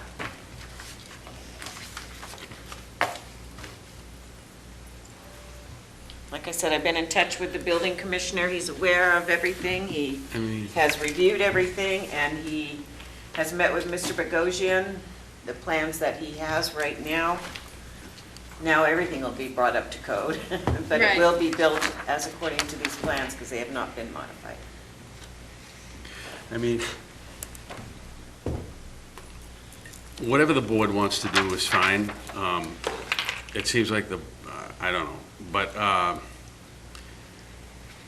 I mean, in my world, when you knock down a non-conforming structure without prior authorization to do so, you've got a big problem on your hands. In other words, you know, this is I know the resultant reconstruction is going to mirror what the board approved, but you've completely if the foundation goes down, you've completely removed the nonconformity. There's no availability left to latch on to any type of a special permit to alter any sort of a Except that pre-existing he already has non-conforming a structure. special permit I know, but for this, and that's what he's here in front of the board for, to basically get approval based on this. Mr. Bogosian is here if you have any questions oh for no, him. I realize that. I'm not. I don't have any strong feelings about it per se, but I mean, yeah, I just, this is we'll have board this is substantially different than what the board reviewed. There's going to be a brand new house here. Yeah, and even though it's the same house, we right. take into consideration different things when it's a raise and Yeah. rebuild. We just do in the permitting process. but and is it a so, better structure now? yeah, but that's Yeah. not, I mean, that's not. It's going to be according to zoning code, where the other one. And as I said, I realize the But- resultant reconstruction is going to mirror what he has on his drawings, but I'm just saying that this was, you know, why hold the applicant up now? But like, you know, this is a little after the fact. The When it- building's down. Yeah, as soon as you realize you got a problem, that's when you come, Yeah. as soon as you realize that this structure can't be saved and you're gonna deviate from the approved plan of what was approved by the Board of Appeals, you've got a duty to come in before you knock it down and come in and see the building inspector and say, look, I got a problem. But I mean, yeah, I mean, this is, I think and I don't want to add time and expense. I don't That's either. certainly never my intent, but I think Do you want to see, hear legally. from Mr. Bogosian what his actions was when he found out that's unsafe and Yeah, won't be? I Yeah. mean, yeah, I we think it's will. reasonable. I just, yeah. Introduce yourself. Hi, guys, I'm Mark Bogosian with Longfellow Design Build. If you go back to the plans, and if you look back to the plans that we submitted, we were raising, not just adding a dormer, but also the roof height. And you can go back to the testimony that we were actually taking off the entire roof, bringing everything up and reframing the second floor that would increase the dormers, in addition to the front porch. When we did that, at that point, we had everything gone, except we have these old flimsy walls that were just unsafe. So at that point, we stopped what we were doing, had our structural engineer come out, I went down and talked to the building commissioner, explained to him we have a situation. We stopped, we didn't touch the foundation. At that point, got in touch with Sari and led us here. The other thing, to address the nonconformity, they have an exclusive easement to the right side of the property. So although it's a 4-foot setback, they're 4 feet from the line, if you see the building, to move it closer to the fence on the left side, facing from the street to the structure, would actually make it more difficult for both the neighbors and him, because they actually, with that 15-foot easement and the 4 feet, they're 19 feet from the property line. So although it sounds bad to be 4 feet, logically it doesn't make sense to move it further left, creating only a 10-foot buffer where the driveway is, just to get to a foot or two off the other side. And to that point, we stopped. I mean, we would have, that's why the foundation is in here. When we knew we had to come to the board now. And what did the building commissioner advise you to do? He told me that he goes, first off, make the house safe. And he goes, after you make it safe, go up and meet with Sari and get a plan on how we're going to proceed. So before Sari and I was I had gone to the building commissioner before anybody had come to me and say, hey, this is what's happening. So as soon as I notice an issue with a house, whether it's structural or something, usually my first stop is the building commissioner. Mark, who authorized, did you take it down? Did you come see the building commissioner before you took it down? Was the house removed without first speaking to the building commissioner? In other words, did you guys take it down first and then go see him later? What was the order? During. It was towards the end. It was towards the end of the demolition to explain what was happening. I wanted to update him on what was going on. So when he said make it safe, were the walls up or down? The hard part is there was a large crew there, and I got a call from my foreman and was told we have a problem. Within a 12-hour period, I was meeting with the building commissioner. I can't speak to exactly where the walls were. I mean, we're not trying to rebuild this, anything outside of the footprint. It's not in the floodplain. It is only going to make it for a much better up-to-code build. If you look back to when we applied, if we knew this ahead of time, I've come in front of the board many times. If I thought in the beginning that we were going to be raising and rebuilding this house, I would have had no problem to apply from that from the beginning, from day one. I'd much rather not, keep everybody here at 9:30. I certainly understand that if you foresaw this, you would, or foreseen? If you foresaw? If you foresaw. If you foresaw this. If it had been foreseen. It is 9:10. That you would have applied for what you needed. That being said, on raise and rebuilds, I think our inquiry is a different inquiry than we employ if you're just modifying. And so, or making, some changes or adding a dormer.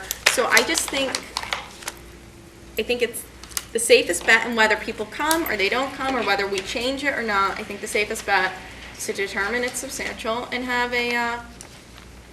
them seek a new. Can I ask, the problem with that not only affects all the people that are working on the job that are scheduled to be there, it also affects what we're doing, this structure. I'm not looking to edit in one way any of the plans that were presented the night of the hearing. There is no effects, and if I have to, we'll use this foundation, and that's going to be, it's a costly expense for us to use that. We're going to, So I don't want to get into this back and forth, and I certainly understand you have a business to run, but from a zoning perspective, what I think is appropriate for this board to do, and everybody might disagree with me, I'm one person on the board, I think it should be renoticed, because we consider different things. Yeah, I mean. It has to be reapplied for. And. That's what you're saying. Yeah, because I think, like I said, we just consider different things. If I know a non-conforming building is being raised, I might say, hey, you could take away on this, and this is, I don't know, I just think. Yeah. I went out there, and not knowing the setbacks and everything, I wasn't taken aback by, my God, this is too close to there, too close to there. I guess there's a garage back there, depending on percent coverage. You know, some people may want that garage down or not. But given, you know, given that this appears to be an honest mistake and the time delay that it would occur, I just don't know how substantial granting this is. I know it's different, but it's not like, I mean, I think it's a totally different filing. If you demolish a house, if I knock my house down, it's a variance to construct it too close to the street. The nonconformities are gone. Yeah, but under our bylaw, you can You put up can do another it- you non, can do yeah, it. yeah, we approve Okay. that He has a all the special time. permit, so. Yeah. I mean, What if I happened worded is he's it- got an issue now, so he comes back and asks for you to accept the plan if he builds it the exact same way as the plans say. I He mean, this wasn't all given comes a down, permit. this comes down to how I worded that. If I had wrote that, Yeah, but this isn't the application that you applied for, and so this isn't the application. Right. No. What's before us now, it's just not. And I certainly understand where you're coming from. But it's not the application that was before us. It wasn't a raise and rebuild when it was before us. It's not wording, it's just a different application. And, I mean, that's just I think it needs, well, I think we've had probably enough on this, so. Ed? I went and looked at it last Friday morning, and, I mean, the house was gone. But I looked at the foundation, and I said, Jesus, what if they're gonna do something about that? And if it was my house that somebody was rebuilding, I'd say take the foundation out too, and just start over and do it right. I mean, with a new foundation, the right thickness and all that. Yeah, I'm with you. If you can raise and rebuild pursuant to a special permit in our bylaw, and I'm not an expert in the bylaws, but if that's permissible, I mean, this isn't what was presented, the abutters weren't notified of this, or, it's a completely different The application. butters said that they would go along with whatever was proposed, and it's gonna end up looking like that. it's gonna look the exact same. Oh, no, I understand. And the All right. delays, this delay is not like a 3-week delay. This is a several-month delay. I mean, this is a delay that moves them from next summer to, in a delay that truly was not intended and not to be misleading. Yeah, we understand. I understand 100%, but I just think from a legal zoning perspective, it's a different application Yeah. and needs to have a public hearing. and what's the downside that if we go ahead, is someone going to sue us?